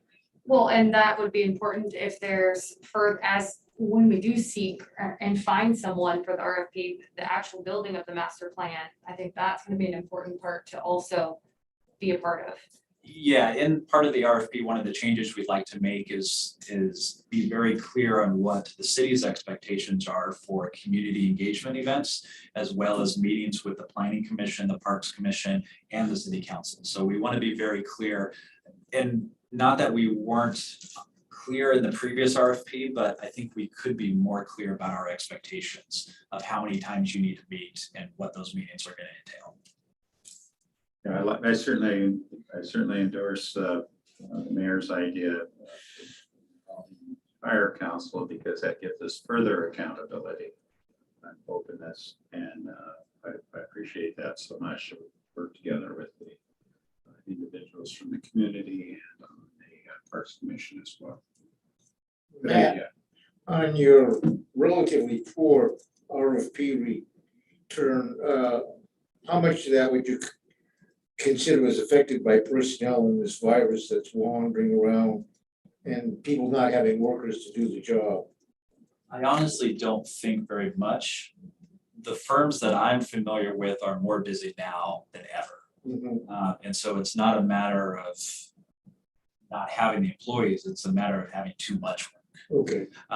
And so the two firms that we received are very capable and options, and we would definitely invite them to reapply to the new RFP. But there are a number of other search firms that I'm familiar with, as well as other staff members are familiar with, that we may just send a direct email to of, hey, here's an RFP, you can choose to apply or not. Before, when the RFP was put out, it's usually placed in the Portland Business Journal. That's usually my main source for RFPs of that nature. Some firms may or may not have read the exact day or that time. So what I'm looking for is just council direction to bring back to you, likely at the next meeting, an updated RFP that's been reviewed by staff, and give an option for the Parks Commission as well to review that RFP and have any final comments before the January 5th meeting, where you would approve for us to go out with that RFP. Yep, but I think we all direct you to do that, yes. Did I miss anything, John? Yeah, there's a lot. It's real similar to the way we did the Riverwalk RFP. It's a project of community-wide significance, and why not get everybody involved? Sure, I mean, it's your decision ultimately. Thank you. How critical the master plan is for parks, so. It is, yes, yes. Encouraging. All right, thank you, Matt. So our next item is recommendation for appointment or reappointment of budget committee member, John. So my name is, this issue we had interviews earlier, Mayor. I did take this one. And you can take it to your meeting if you want to. So, yeah, we had interviews, Council Berkeley, Council President Morton and myself, and we interviewed Bill Eagle, Jeff Grundy. What was the next guy? I forgot. Scott Jacobson and Lou Mason. And it was good interviews. Through that interview process, what we came to the conclusion was that Bill definitely had the most strength as far as knowledge, Mr. Eagle, because of his years being on the budget committee. And his dedication period, we were talking about this kind of in our debate, is this dedication to our community period alone. Definitely was nice, yeah. In the process of with our planning commission and term limits, we felt that it was time, we need to make sure that new blood's coming in. So, and it's just fair, to be fair with all our commissions. And we, during the debate process, found that Lou was a very strong advocate for our budget committee. And so our recommendation was to also have an alternative too. So it would be, we're recommending that Lou Mason be appointed to the budget committee, and that Jeff Grundy, who did apply last year, he was back again this year, and go to that. And he'd be an alternative in case we have something happen with the budget. Hit the city process. That kind of.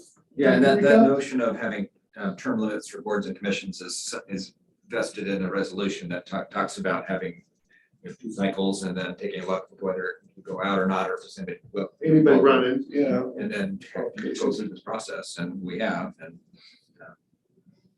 the recommendation is just to know that there's a basis for that. Did I hit it pretty good, Council Berkeley? Well, and if there's further room on You the wanna be budget on it. committee, I am on it. We don't get a choice. If there's further room, I believe I think Scott Jacobson interviewed fairly effectively as well. He sure did. So, yeah. And all of those interviews were just absolutely passionate about serving. Could you imagine how Scott, how many he's applied for all the boards? I had to call him and tell him, because I sat on 2 of them where he was kind of, like not skipped over, but runner up as the way I felt. And so I called him, talked to him at length, and I said, keep it up. Yeah. We've all been through it. And they just have a good. So he applied for planning commission, budget committee, parks. Wow. Yes, he's hit every check mark, so. He wants to serve. Yep. Now we need basketball coaches. All right, so that'll be coming up a little bit later tonight. I'm sure we'll do that as we normally do. Okay, discussion regarding tourism contract and Masonic building lease. John. All right, I had sent you some information out on this. Two issues here, the tourism contract and then the Sonic building lease. Hopefully we'll get this fine. I sent you information, I sent the attorney information on the tourism committee's recommendations and then whatever feedback I've received from counselors to incorporate into something that doesn't have my mask on my face. So people can hear it. So he has that information, he's working on that information. I don't know that there's much more of a report on that issue. What does matter and what's timely is the Masonic building lease. And that expires at the end of this calendar year here. And I think the building has proven itself as kind of the epicenter for revenue opportunity at the tourism events. And some concerns about what happens in that space or how it happens or what the store sells or, you know, things of that nature. But I think those are all details of your decision whether or not to do the lease. I don't have a lease document that in front of me, the extension agreement. Again, I just need that direction to be able to do that. Can the second floor be made ADA compliant? Second floor is, when you say ADA compliant, there's a lot of exemptions for existing buildings. There's a chair there that is certified for taking people up one at a time. It's not the best. Is that new, or, because the last time I fixed it, talking to the company, that thing wasn't certifiable. That's a new chair, or the one that's been there forever? I don't know the details on that. I fixed both of them on both sides of the building. There was a tag hanging on it, and it's been a while since I looked at it, but Yeah, I was gonna say, there's best be checking on that, because it's a tad old. You check them, you're responsible for them, right? I fixed them so you didn't Right on pay your them. shoulders. Man, that's a tough one. Some of it had to do with the design changes in certification. Brakes and stuff like that, so. yeah, the city's, there's a compliance role of meeting the building codes and accessibility. And there's existing buildings statute that Mike could probably talk to us about. At the end of the day, I don't know, we're making huge improvements into a building that's with lease. It's such a great idea, but if in compliance, the right? question is then, should the building owner bring it up to code? The way building owners tend to translate that. We do it, I know. Expenses, they put it on the people leasing the building, they keep the improvements when you're done, so. Well, I recommend we go ahead with that. With the lease. And it wouldn't be approving the lease necessarily, I would come back to you with the lease agreement. I just wanted to get some consensus around the issue that the council's supportive of this, so we can get something before you. Well, as I shared last time, I'm comfortable with it. I'm not in support of moving forward with it right now. I think that it's not a good time. We've gotten a lot of concerns from financial. And I think that we need to put a hold on spending until we have that cleared up. And those are my thoughts. And I'm also Does curious. it come from tourism? It does. Funds? It does. Yeah, Funds come from tourism? definitely. And then go back in. Another concern is just, I haven't been able to see anything showing what improvements we've done to the building, what are the plans for use. I don't see any appealing to continue using the building and what future plans we have with it. So those are my hesitations with moving forward. Well, the little bit I do know about the building is that, I'm just gonna throw this to council. Tina could come up and talk if we wanted to, but that it is utilized for a store and a haunted house and a cool museum upstairs of, what is it called? Museum of, I don't know, lots of wacky stuff. Wacky stuff.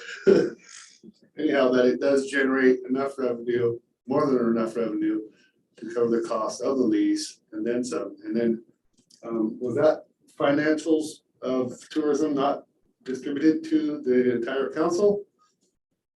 In the email, Are you talking about this right here? There's an update to that as well. Revenues and expenditures. where revenue is at, that was turned in, 'cause revenue was turned into the city. No, it's just. Under- The city has received a couple additional payments from the contractor. And it's a substantial amount. I don't think that changes the concerns about making sure that they're all lined up. This is a different topic, so I don't want to jump too far down the rabbit hole. Yeah. I just have concerns that make me hesitant about continuing. Yes. Continuing the building, continuing the running of the store. I have a lot of concerns with that. So I am conditionally in favor of the lease. But I would like, and I think this is consistent with what Councilor Morton was saying regarding our accountability for things and being able to explain to citizens that we are being accountable. In view of, as I recall the history of the lease of the Masonic building, it goes back 2 years, at least 2 years. And I think there were initial discussions I've been trying to find in the Chronicle and the Spotlight, some of the initial discussions about how that building was going to be used and how it is being used today. And I'm scratching my head as to exactly how that transformation came about.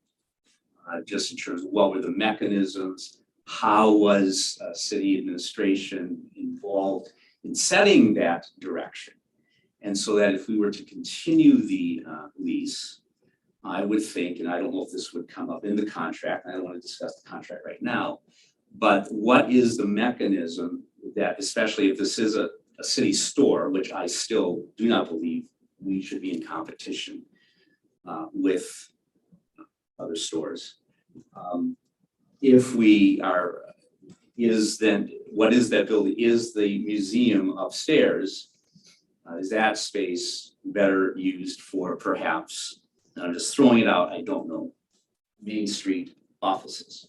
So I would like to have more involvement of, or at least notice or communication or dialogue with the city council about exactly how the building we are leasing is being used in the city's name, so that we can then explain just what is happening and why.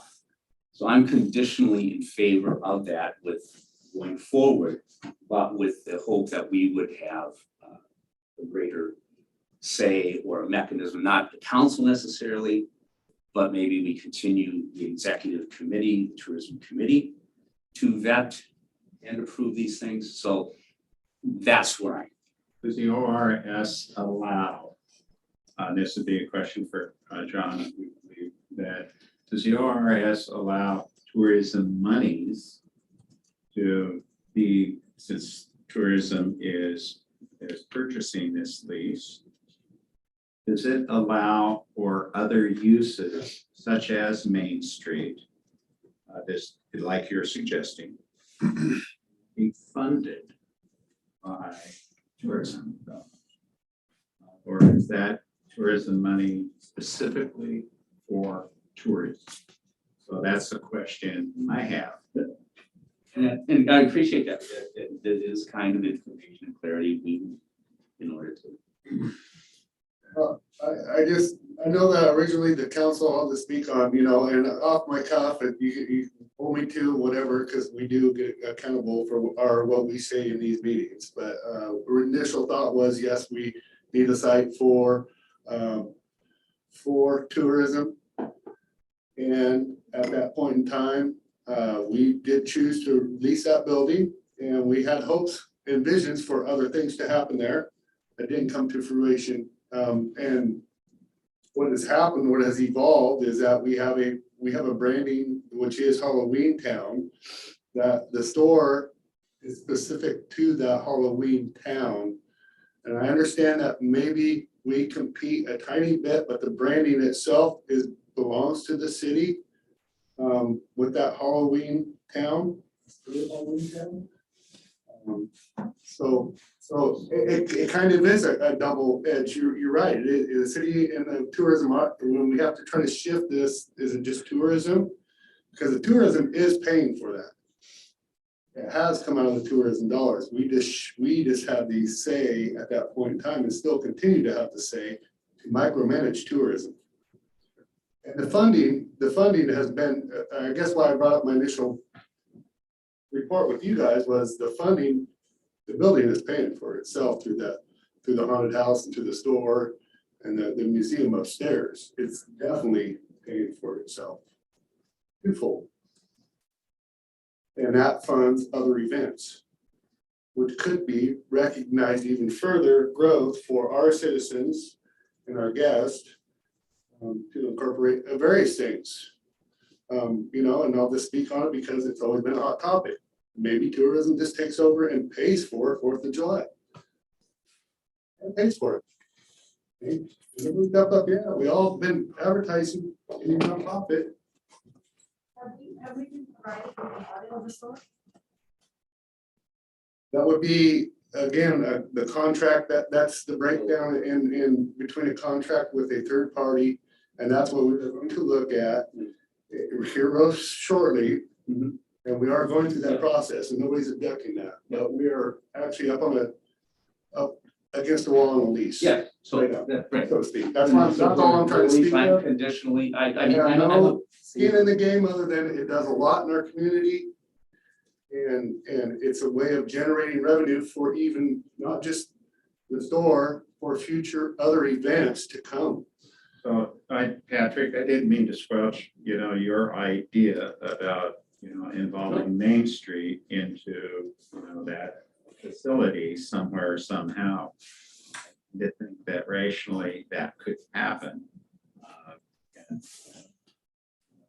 Especially if it's mentioned in the lease contract. There could be other uses other than tourism. And which I think tourism would benefit from a Main Street. I think anyone rationally could look at that. So anyway, No, I didn't feel that you were squelching that. I think you're raising important topics that we need to discuss and just looking at those types of things. So. I think good opportunity for collaboration. The two arenas that are promised to be successful. That's right. And that's what I'm interested in, is collaboration by all parties. That all parties are open and collaborating and open and transparent manner. So a couple things. One of them, the statute provision, and then I want to talk about the use because there have been contemplations of putting the Main Street office in that building. It's well suited. It has 2 doors, separate access, or combined, or they maybe have some role with the other things that go on in the building. But really, they don't even have an employee yet. So, and last summer we had a little art studio in there. That's kind of a pop-up thing that draws some attention and get people, try to keep an active storefront, keep the space active and things happening.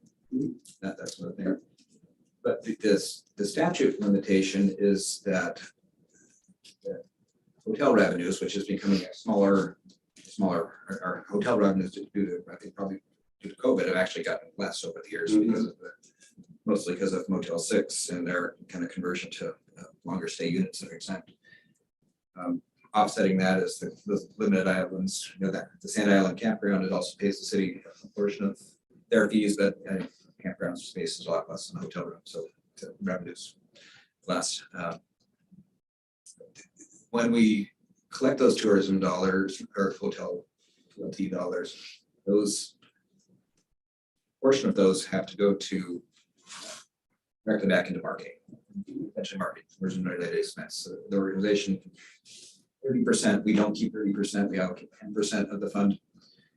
And that's really only for the most recent, when we went from 7% tax to 10% tax, that 3% increment is only restricted to that. Our initial 2001 implementation of the room created a lot less restrictions on it. So, good thing.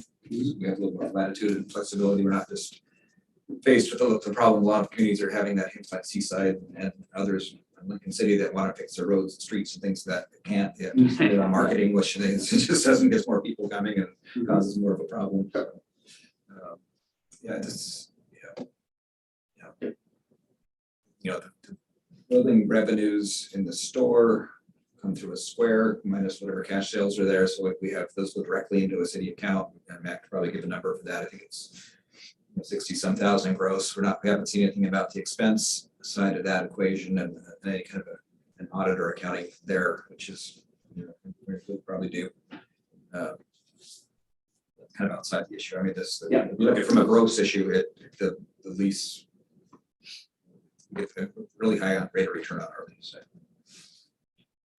And then one other thing, Jessica, I just wanted to back up with you and figure out where would you like to put tourism? And I would think that tourism in many senses needs to have a face in our community somehow, some way. And there was no place for tourism, an office or anything other than the hallway in the mailbox room in this facility. I didn't realize they had an office, because every time I come here, tourism's here. So I Pardon just me? assumed they were still here in the building and without space. I didn't realize they had an office over there.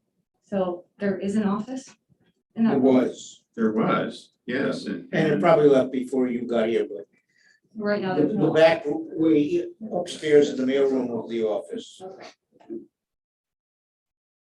Yeah, I'm just curious, because I do think it needs, I knew if we are going to involve ourselves with advocating tourism, there needs to be some kind of visibility of some sort. That's just my view. And I concur with that. No, I definitely do, and I've looked at the staff recommendations for how they think we can go about doing that too. So I'm hoping that we have a chance to discuss that in the future. One of the things that Oregon City has done fabulously well on their Main Street, they have a very small office space that has a cluster of their downtown association, and they have like some screens going in the background that shows some activity. They actually run a haunted tours kind of thing out of the one side of it. And it's a really small space. I think that easily done. That's great. And, For like the tunnels and the elevator in Oregon City and stuff Yeah. like that, or there's a lot what? of history there. In the old houses? Yes. Kind of a neat little area down there. Yes. You ride the elevator up and you can walk the boardwalk or over the river and pretty cool. And that building Parking structure should be something. very well suited to having that space. So Councilor Morton, is your thought on that thought train, you're proposing that we use that building for office space for tourism? Is that what your thought train is? Well, it has been in the past. Partially it is now, but you know, I haven't been over there to inspect it. I don't know if Tina utilizes that as office space at this place. I know that she utilizes it as storage space for that kind of thing. So we need to have a space for that, I would think. Or tourism needs to find a space for that and rent something in our city. For what, storage or for an office? Well, for both. Okay, because we do have office space, that other office space, right, or storage space for tourism. Is that right? Yeah, but Besides that building, correct? We have one building, yes. It's what we've always had for community nights and things back here in this building, and then there's a Yeah, building out at the mill, but if we had to move out of there, it would be. the city also supported the foundation, the storage space, Yeah. which was a group of individuals.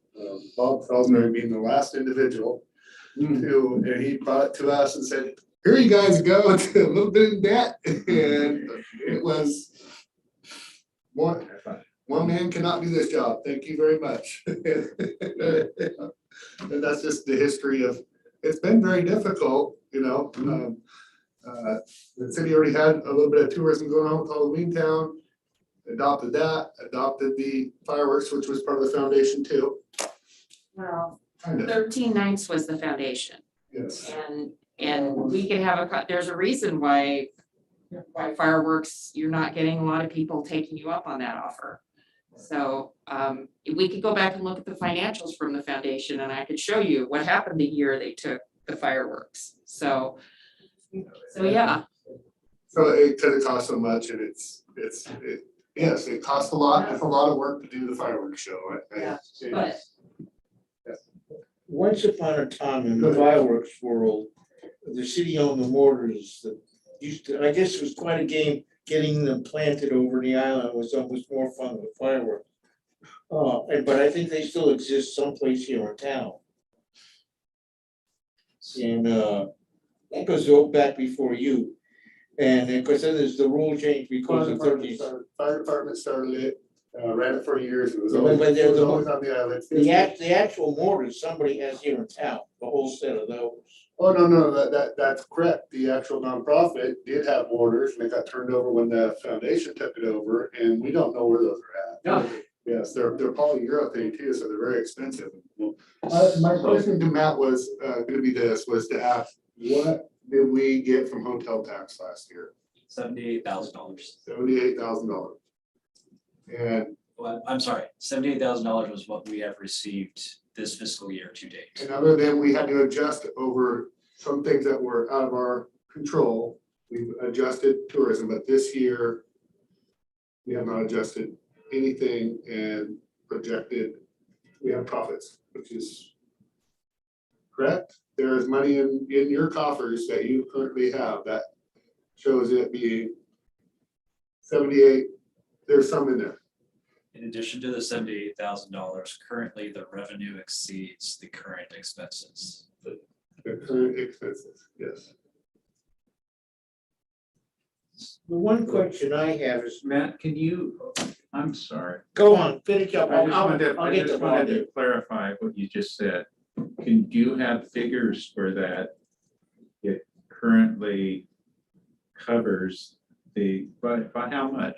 Do you have figures that you can give to us? Is It seems the like I question read it. Is the question regarding like the Masonic lease as far as the revenue received for that? Or No. are we talking revenue? As a Revenue whole? from tourism. See it right here. Ah, I didn't know if you wanted to. With an update. there was an update from what the tourism committee and John forwarded you. Yes. The city has received a couple additional payments from the contractor. Yeah. As of respectfully, I'm not comfortable talking about the revenue right now. What I was thinking. Respectfully, I do have some concerns. But they're not something that I think is appropriate to talk about during a public meeting. Now, I do not think my concerns should change your decision-making process on the Masonic. I'm just curious why I know those, I saw those and the rest of the council Even with the didn't. update, there was a ton of concerns in here. Did you not read this? Yes, I did. So why are you questioning Matt right now about that when they're all right here? On the update? Regardless of the update, the current concerns are still there. The update is extra revenue that was reported. This is why it'd be good that you could give those figures, those most recent figures, so that it doesn't cause this kind of misunderstanding. I have hesitations telling you those figures as of right now because I do not think they are accurate. Okay, thank And you. that's my concern. Okay, thank you. Can I jump in? I appreciate it. Okay, good. And this has to go to where monies go. A number of our events, we have a large number of our staff, mainly our facility staff, planting trees, putting lights, moving things. And at times I've counted as many as 10 people doing things on the plaza, and a rough eye count, man hours spent. Does the city get from tourism reimbursement for what our facilities people are doing? Because I've came up with a number just with 4th of July, the Christmas and Halloween, something like 80,000 man hours. I mean, $80,000 for the man hours of work that our people put in.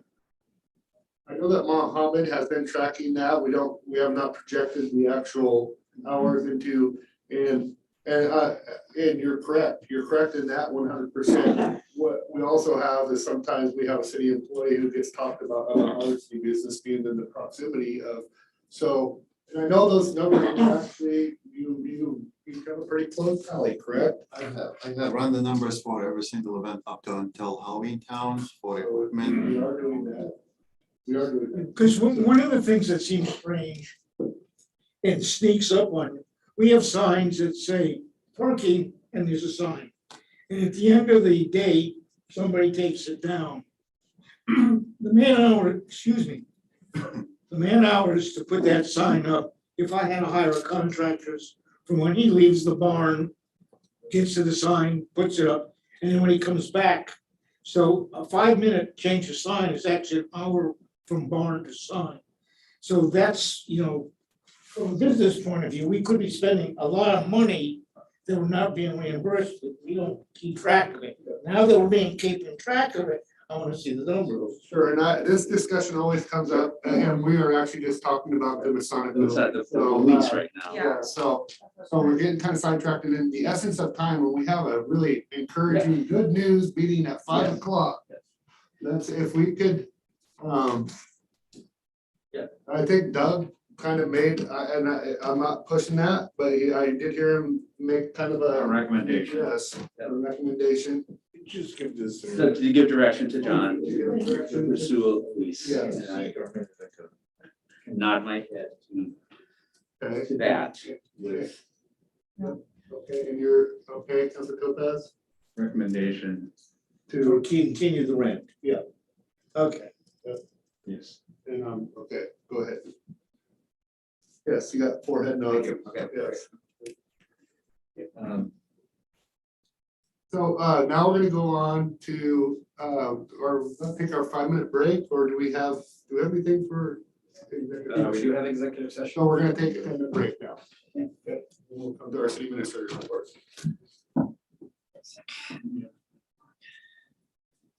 Yeah, it's 5 o'clock, good stuff. yeah, oh no, it's exciting. We talked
got this, because we're all gonna want When to. you say mine, you mean explosive floating in the water.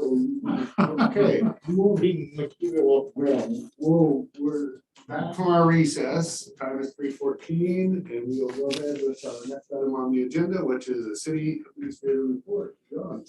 All right, thank you, Mayor. So a number of things, we have an executive session, use an executive session after this meeting. You know, today's just a fantastic day. We're off this Riverwalk, looking forward to this Riverwalk open house today to engage the community and show the pictures and be back. It's gonna be fantastic. So from 5 o'clock to 6:45, leading up into the evening meeting here, we'll be heading over there, and it'll be 5 o'clock show up, 5:30, there'll be a quick overview to kind of talk about things. It's intended to be kind of a station format where you can move around and not have to just sit and be talked to, so. Should be great. So I did have some concern expressed to the council on ordinance on tonight's agenda for the second reading, which is 3276, amending the municipal code. And that is making changes to our administrative code.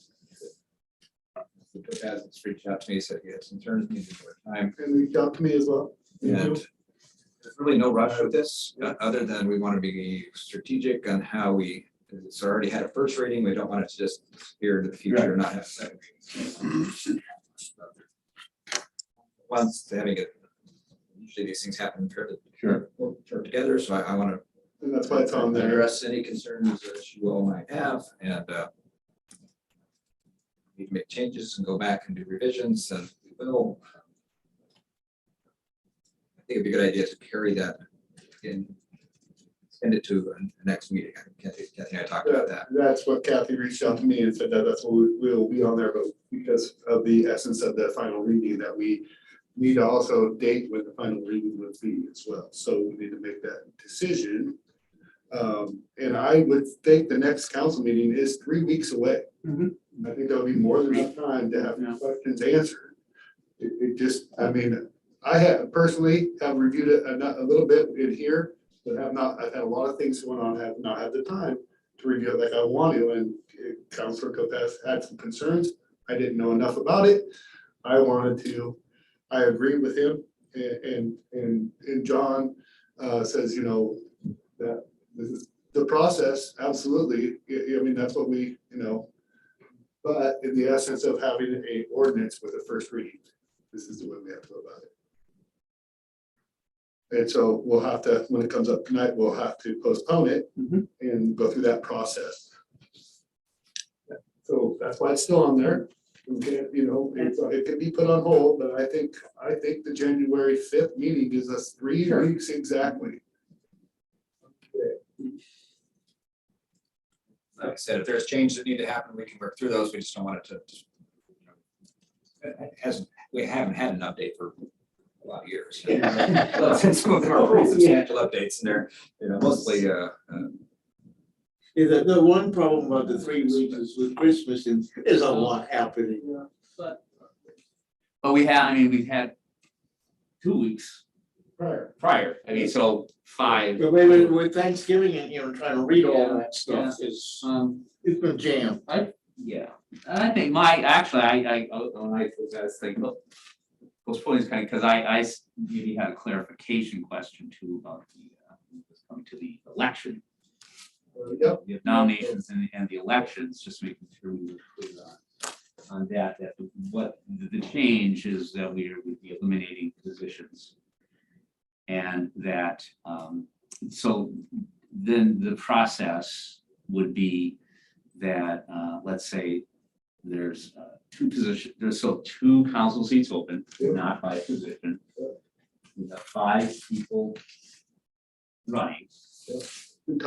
And so is it a vote for 2 and then the 2 top? Yeah. Yeah, okay, that's what I thought is what, so everybody, you will be asked on the ballot, choose 2. everything's tabulated in the top two. And all that. So when we did that survey and I asked, Yeah. I asked some of the citizens this about that particular, what their feel was, and they actually were like, well, Captain does it, and they go, well, that means that we're getting more qualified to serve us, right? And I'm like, in their eyes, that they're getting the top two. I mean, since we don't have we're not geographic, I mean, if we had geographic regions, there should numbers make sense, but we're just representing the whole city. So- I disagree with it for a number of reasons. One of the reasons is the survey, I don't think is statistically valid whatsoever. The number of people who answered and, again, I'm looking at how you read statistics and just from a mechanism of that is too small. So I personally asked at least a dozen people, and it was, all of them were like, I want the two best that I vote for. Okay, or the two most popular. That's, Well, That's what I was gonna say, there's no That's- way for them that's to actually helpful. determine who's the That's most actually helpful. qualified. That's actually helpful. yeah, I mean, well, even with Can't positions, determine that. Excuse me, that's how. Sorry. That's how politics I works. apologize, The yeah. popular vote. Yeah, it's not based off of who's the most qualified though. right, Yes. I mean, But the not citizens we weren't decide that. necessarily the most qualified either. That's what I'm saying, Right, so you right, gotta be so that- careful about your yeah, I got wording because. Yeah. and when you're as humble as I am, Pat, that's not But true. we would hope that the most popular are also the most qualified. And there are some cities that elect the mayor that way because the most popular becomes the mayor. Yeah. And in other words, so I don't think that was reflected in No. anything this way. No. That's just what I've seen in some cities. Yeah. Reading over how they go about doing it. I like selecting popular to those two positions. I would favor that just from the people that I have asked, much like the mayor. I had no other things to go on other than the survey. And like you, I don't trust a lot of surveys. Yeah. But they are an indication. Yeah, they get to places that I'd never get to. Sure, okay.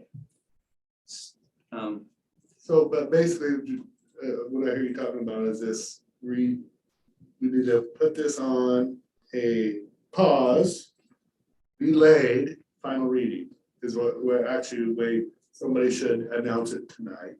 When I go ahead to start reading this, because I'm gonna read through it, and then somebody was gonna make a motion to delay it. Is the language delay or table or what would the language be? Delay, we have to set a date. You can say table. Table? Table until Right. January 5th, regular, said in that, okay. And then in the meantime, if we do have any, we should be directing those questions to John and staff. Yes.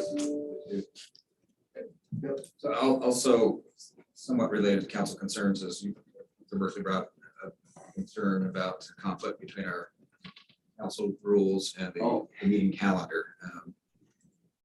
Tonight we have a resolution adopting what we do every year, this time of year, is city public meetings and holidays closures for the years. That's the schedule for the year. And we do that earlier than the year, just so we don't have to do another posting for the January meeting in December and adopt the first year, but there's. Yeah, so I just brought the intention that our actual operating rules and procedures say that we pass that resolution at the first meeting of the new year. So I just, to change our operating procedures to reflect our practice. So that's all, it was just kind of inquiry if this is what it says, and Kathy gave a great explanation, and let's just simple little wordsmithing of the rules. And I would say that would be an issue for the parking lot, for the governing Yeah. update at some point, but for now, Yeah. it's probably just procedural. Right, not a priority, I understand, makes sense, and I just want to let your concern go unnoticed, and no, I appreciate, no, Kathy did give a great. Other resolutions there, you'll see something on the agenda, well, about the city as approving participation in local government receipt of the National Prescription Opiate Litigation Settlement. And related matters that you got some information in your packet, which is a little much. But it's a good thing. Overall, it's a good thing. It's a good thing. Cities are getting some funding out of these things, but we need to participate in that. And I filled out the preliminary stuff and got us registered, and this resolution solidifies that commitment. Doesn't cost us any money to sign on the dotted line. It does not. That's good. What is it and what is it To receive funding. and that's it? Obligation to do something? There is. Okay, that's why. But yeah, it's related to public safety and education and More to come, I'm assuming. more to come. Okay. And that's the things we would like to be able to have funding to support those types of endeavors. Also under just on the agenda there, because there's a lot here for acceptance, we have the renewal of the lease on the waterfront, which is the largest lease in the state for any water leases that goes all the way from Veneer all the way down to the mill site, and it's used to be 5 leases. It's literally the largest waterway lease.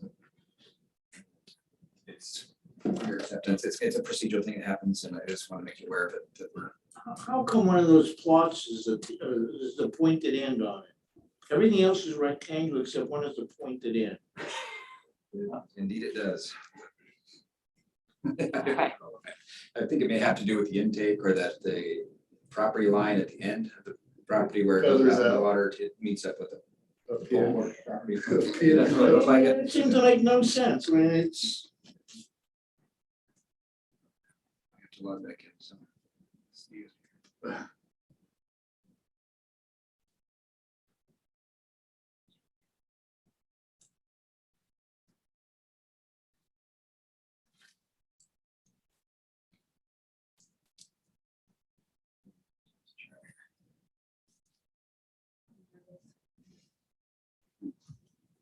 Walk yourself out now.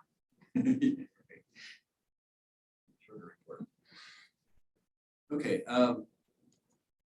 talked about Park and Rec's master plan. I think that's good to have a broader group. Last night, we met at the doc use committee.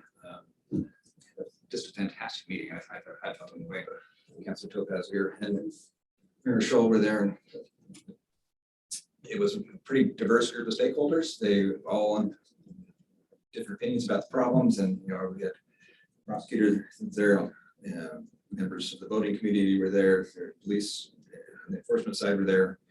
And we just had a really good discussion of understanding the issues of basically irresponsible voting. People that come, stay too long, don't respect our rules, what it's going to take to get there. And we members of the voting committee, Columbia Regarding Association, or several members that represented that group that use the docks a lot, are very familiar with the waterway system. Had a lot of knowledge about the kiosks and the use and the stay links and the regulatory process. And so we're at a point where we had scheduled 3 meetings, and that was the first of 3. And the second one is going to focus on coming back with the proposed regulation changes, engaging with some more of the voting community, and also having a meeting with understanding the operations and desired functions of the kiosk, because it seems we have a kiosk, you don't have a kiosk, but there's a lot of variables to that, how it actually with what you want. So our next meeting is going to be that coincide. We had it advertised as at January 11th or 14th, but we're going to push that to the 25th at this time. A little more communication with the voting groups, a little more time to get the regulatory changes drafted, place for your review. Have a meeting to kind of discuss where we're at, but we have something to look at next meeting that's more substantial. And, Oh, it's just a really good spectacular meeting. There's a whole apparently. It was a really spectacular, and as John said, there were a lot of different views, all from different points of importance, if you would, all in the same direction, that we have a problem and we've got to solve it. And there's some pieces of the mechanism are kind of there, but not in place. Sure. We didn't have anybody discuss, well, you really don't need it. It was like, everybody understood you needed it, and a number of things that had to be in place. It wasn't a single answer. That was the other thing. And, you know, it was good to hear, all these people chiming in and understanding that, that we gotta do some meaty stuff. I mean, we're talking like putting policy in or looking at our ordinance and redefining that and what the ordinance has, multiple different, like, Brookings had, disorderly conduct could be, you know, public intoxication could be one of those things that happen down on the dock. Gives you a number of things to work off of in order to police. And that's the thing, as we all also talked about, is that that whatever revenues the kiosk or would go towards either dock maintenance or policing our waterways, because policing works. It's just proven. And we need to get some officers trained and be able to go down there and actually do their job. And it was very, very clear, and nobody really argued. And it was such a good flow. It was just, let's get this, we got a problem, let's get it addressed. And were some of the citizens who have presented to us part of it? Yes. They did come to the group too, Yeah. so I mean, that's great. No, that's a terrific thing that you initiated that and included those voices, and I think it helps them to see that we can't just. And I did apologize for you and let them know that you could not get out your doctor's appointment. Yeah, I Just so had you know. Yes, I just wanted to let you know that I would make a statement that you. Yeah, I had an appointment. Yeah. Patrick, one of the things that the local folks who've been complaining most accurately about were there, and what they said was confirmed having problems other places by the other people. So they weren't the lone eagles coming out. They were accurately describing a problem that is here and other places. Right, and I have no doubt that they were actually describing the problem, but just I think maybe a bit simplistic to the solution. Yeah. And so. Yeah, really very high hopes for the kiosk to be that they felt that kiosk was an offer. Some of it was just data keeping that you're here.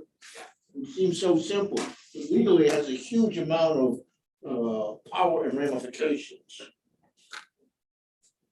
So January 11th, the library recruitment process. If you've signed up to be one of the people that review those applications, there's 28 of them for the initial screening that. Holy cow. Woo! Just to this date. Just today, until today. So, Wow. That's a very popular that's like- job, isn't it? Yeah. you need something to do over Christmas. Boundaries. You know, I really gotta credit that to kind of Margaret and her success there, you know. That's right. Yeah. So, that's good. Yeah, so that's happening over the next. Anyway, the Zoom is on January 11th, final interviews are on the 17th. 18. 18th. Now? 18th. There's a tour, right, on the 17th or meet and greet or something. Yes, Yeah. that's the night. Yes, yeah. On the 19th, we have the urban renewal meeting that we had talked about having for understanding urban renewal and our projects and this and that, and we're going to make that into a budget committee, urban renewal budget committee meeting. So that will be kind of a 2-for-1, so we'll get you out of another meeting. Good deal. It'll start off with a basic intro of what urban renewal is, because we have some new budget committee members and counselors that don't have the experience with the detail of it. And it'll be a brief intro, so we have some understanding of it, and then we'll go into the budget committee meeting, and then we're going to have a full on presentation about how it really, there's more to it. So Sounds good. we also have a meeting that day, and some things in executive session. We do some heavy lifting here, don't we? John, did Did you say the urban renewal budget committee and the urban renewal meeting were on? It's the night, it's The the fifth. fifth, yeah, that's sorry. I second guessed myself. I had a mini freak out, so. I just got it. It is. You got a meeting on the 19th. Oh, we have a meeting on the 19th. And that's some of what we're doing is there's so much activity, we're getting a little inefficient. I mean, we want to not overload you, but we don't want to have a meeting every week either. So we're trying to move along here. So I had 3 this week, 4, 5. I'll have 4. So Great Cliffs Park, the boat basin there, continuing discussions on this dredge material placement. We're also getting some renderings. I haven't seen them yet. They're coming soon on the Marine Board's plan for an accessible dock that has fishing opportunities and non-motorized opportunities for ADA. So that's really exciting to see that. Dock or a float? A float. To be, I Pier or float? to be determined. I believe it's a dock. The dock, and they were wanting to know So- water levels and everything else, and how it played into roles with fish and all kinds of stuff. So a pier, basically. No, a dock, Well, there'd be a gangway going down to a the dock. dock that goes out. Yeah, and we haven't seen it yet, so it's. A dock, no, just like our docks, I mean, we carry down and all, it'd be dock that could be fished off, or it's. They're on But it's floats. floats. Yeah, okay, Yeah. that's what I call a float. You got Oh, And there's a difference between a pier and a float. yes. I was just wondering what kind of docking it would be. And, 3 big stones. Sometimes it can be a combination of Yes. two, like a lot of dockages are, where you have a pier and then you have a float down below with Yeah. a little stairway, right? I just would. Got it. And then you also have, sometimes you have those planks in between where they say, walk the plank. Exactly. Behave. As long as it's not taken care of by the police department. and my last item here is just the industrial business park planning. We're moving forward with that and meetings on the calendars with the consultant and our group here. Getting away with that, so doing that infrastructure planning, that's gonna. All right. I have a question. for you. Oh, yeah. Okay, just so follow up, when are we gonna get a chance to discuss the tourism sector committee report? Anytime you would like. We did have, thank you for that, because we did have a meeting on the 29th of December to talk about the contracts ready by then. Right, with the attorney though. With the But attorney, Are you planning on sharing that document for like in public, for us to discuss in public? When it's draft, I will send it to you. No, not that, but the actual report from the committee. If you feel like that needs to be made public, we can. It's more of an internal document, but Well, I think that it answers a lot of questions that the public asks of us a lot. As far as where we get our information to make our decisions from. So I think it would be, my opinion is, I think it would be important to make public.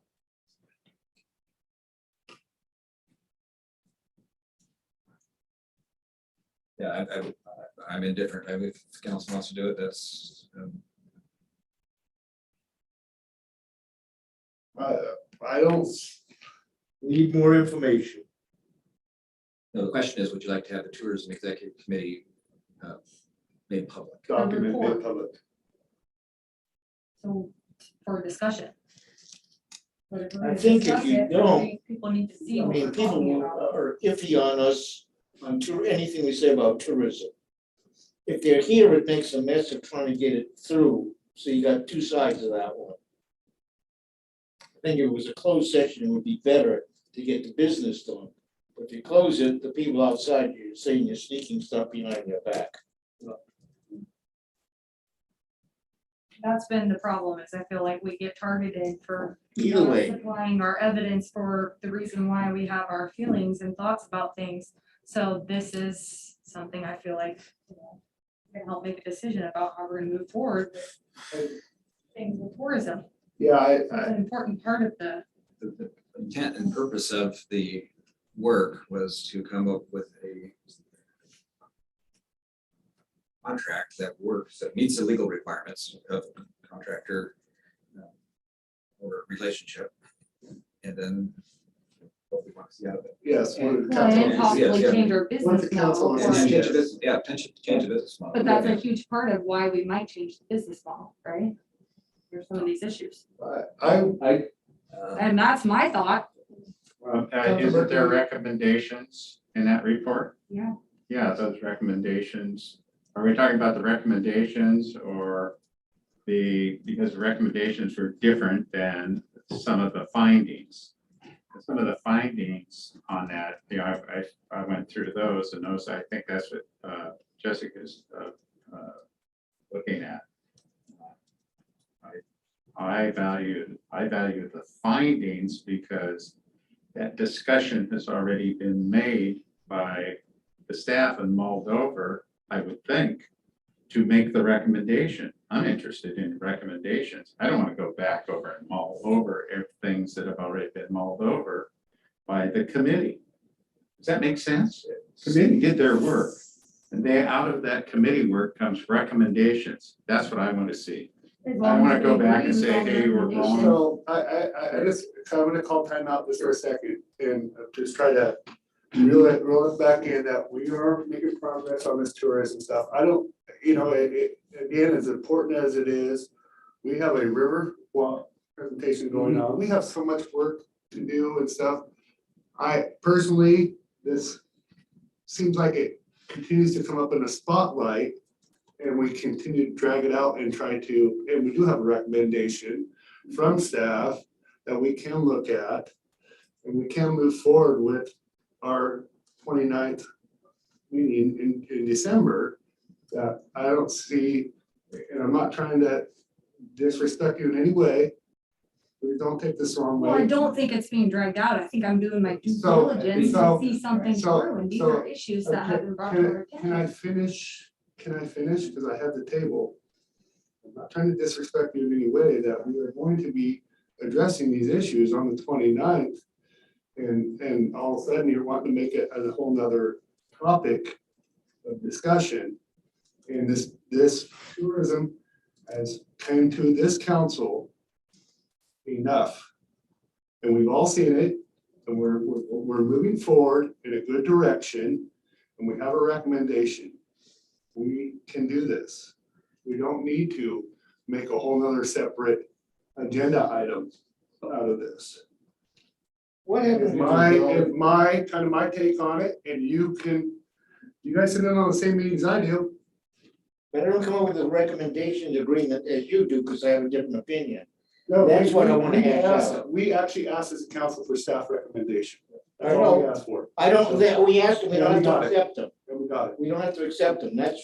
And now that we don't accept them or whatever, how do we discuss the I problem? didn't know we didn't accept it. I think we have, no, I don't think it's a matter of accepting or not accepting, we're talking about it. What I believe that, yes, we take these recommendations into account for the new contract, but I also want to be assured that the current contract, the conditions of the current contract have been put in place before we actually agree to new contract. And that includes all resolution of all financial matters, black and white, clear, and then also having the conditions of the event management plans. Yeah. So we need to make sure that the current contract has been fulfilled and then to move on. And I understand the desire to bring this out, but I think it would make our public discussion, I think it is important for the community to know that the staff has brought forward recommendations and that we are basing a lot of our decision-making on the recommendations. But I don't at this time think we need to put out what was intended as an internal memo.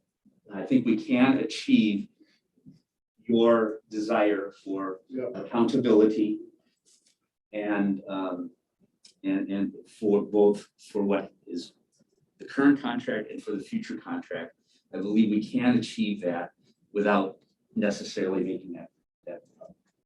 Well, I hear you, but I just want to say that I don't believe that this is in any way being dragged out. I think that Sure. part of the reason why I ran for this position was to look at some of the issues that are being talked about in our community, and tourism is one of them. So I'm sorry if it keeps coming back up, but that is something that hold on, I'm not done. Yep. I dedicated my time to, and I don't care who comes out of the woodwork to fight me on it. I'm gonna do my due diligence as a city council to follow through and make sure that we are listening, especially to our staff when there are shocking issues in here that shock me. And so you have raised that, Following you up. have raised that before, and you said my people, and I would like you to identify your people publicly now then, please. What? Can I ask a different question? What it says in our mantra is I will not, let's see, it is number, right here, number 8. I will never come to a council meeting having made a promise to an individual or a group. I don't think that's Except for what the Councilor Chilton is saying that Citizens of you St. made. Helens. But It's a group. you have stated in an open public meeting, my people.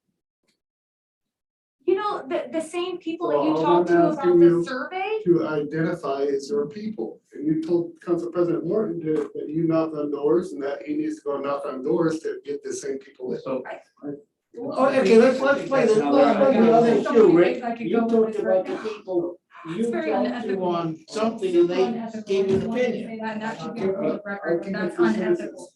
I keep it to citizens. So Listen. Well, okay, she's using citizens rather than her people. I Change your word, no problem. So, when we have an executive session, I want to remind everybody, if they want to have dinner, that again. So here we are, again, on the tourism stuff that has continued to hijack our meeting, and it was going really good. And look what happened. Clear example of what I'm trying to make a point of is we do not have to have another agenda item on this topic, because we have a resolution, a way of coming up, a sit-down meeting. And that was my whole point of my conversation from the very get-go of this 12, 13 minutes ago. And I'm not trying to be disrespectful to this council and waste its time, but in efficiency and getting to the finish line, we are close on this subject is what I feel. And I was not trying to be disrespectful in any way, shape, or form. And I sit up here representing all citizens, and we can do a better job at being professional up here for them. Well, my opinion is we're not very close at all. We've got some funny points that may be single points, but very important. So our perspective of how close we are to the finish is different, my opinion. Okay, and so I will just say courtesy is a rule, and I will not break that rule, and that's your opinion, so. In fact, I could make a point, kind of put a bow on this perhaps.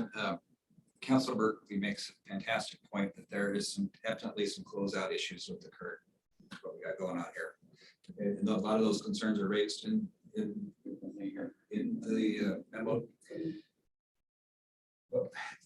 And what doesn't address is the legal limitations in between and what a new contract looks like. And it's to the attorney for that purpose of defining roles and what can happen and can't happen, what we can ask for, what we can't. But we know what the current agreements. Yeah. And Yeah. So yes, there's more due from the contractor regarding financials and reporting and things of that nature. Yep. We hope to have about something in their hands as soon as possible. The meeting scheduled for the 29th. The people from Tourism Oregon and Paul Vogel from the economic team were really willing. They weren't super excited about December 29th. It's been right around so close to Christmas, but one of them probably can make it if we want to hear the impact of tourism. Definitely do. Does, and yeah, we'll still try to make that happen. Please try to get them to tip. All right, anything else, John? Just executive session. Okay, who do we need here for executive session? You know, okay. Super ready for that clear, so, okay. Today is, oh, do you need a chance? Oh. So we'll be going into executive session under, today is 3:49 PM. Time is 2021, or the time is 3:49. Let me restart this.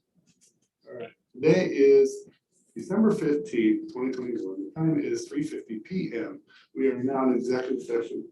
Did you adjourn the meeting? Oh. Okay.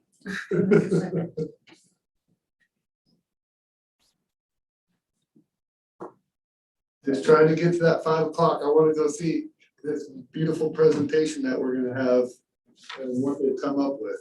It's phenomenal.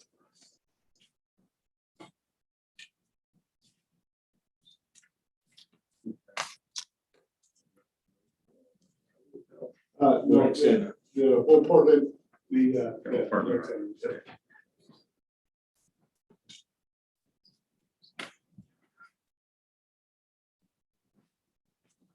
Hey, there's Bill. Hey, everybody. Okay, now I can go ahead and actually start script, right? All right. Today, Wait, sorry, are we still recording? yeah. So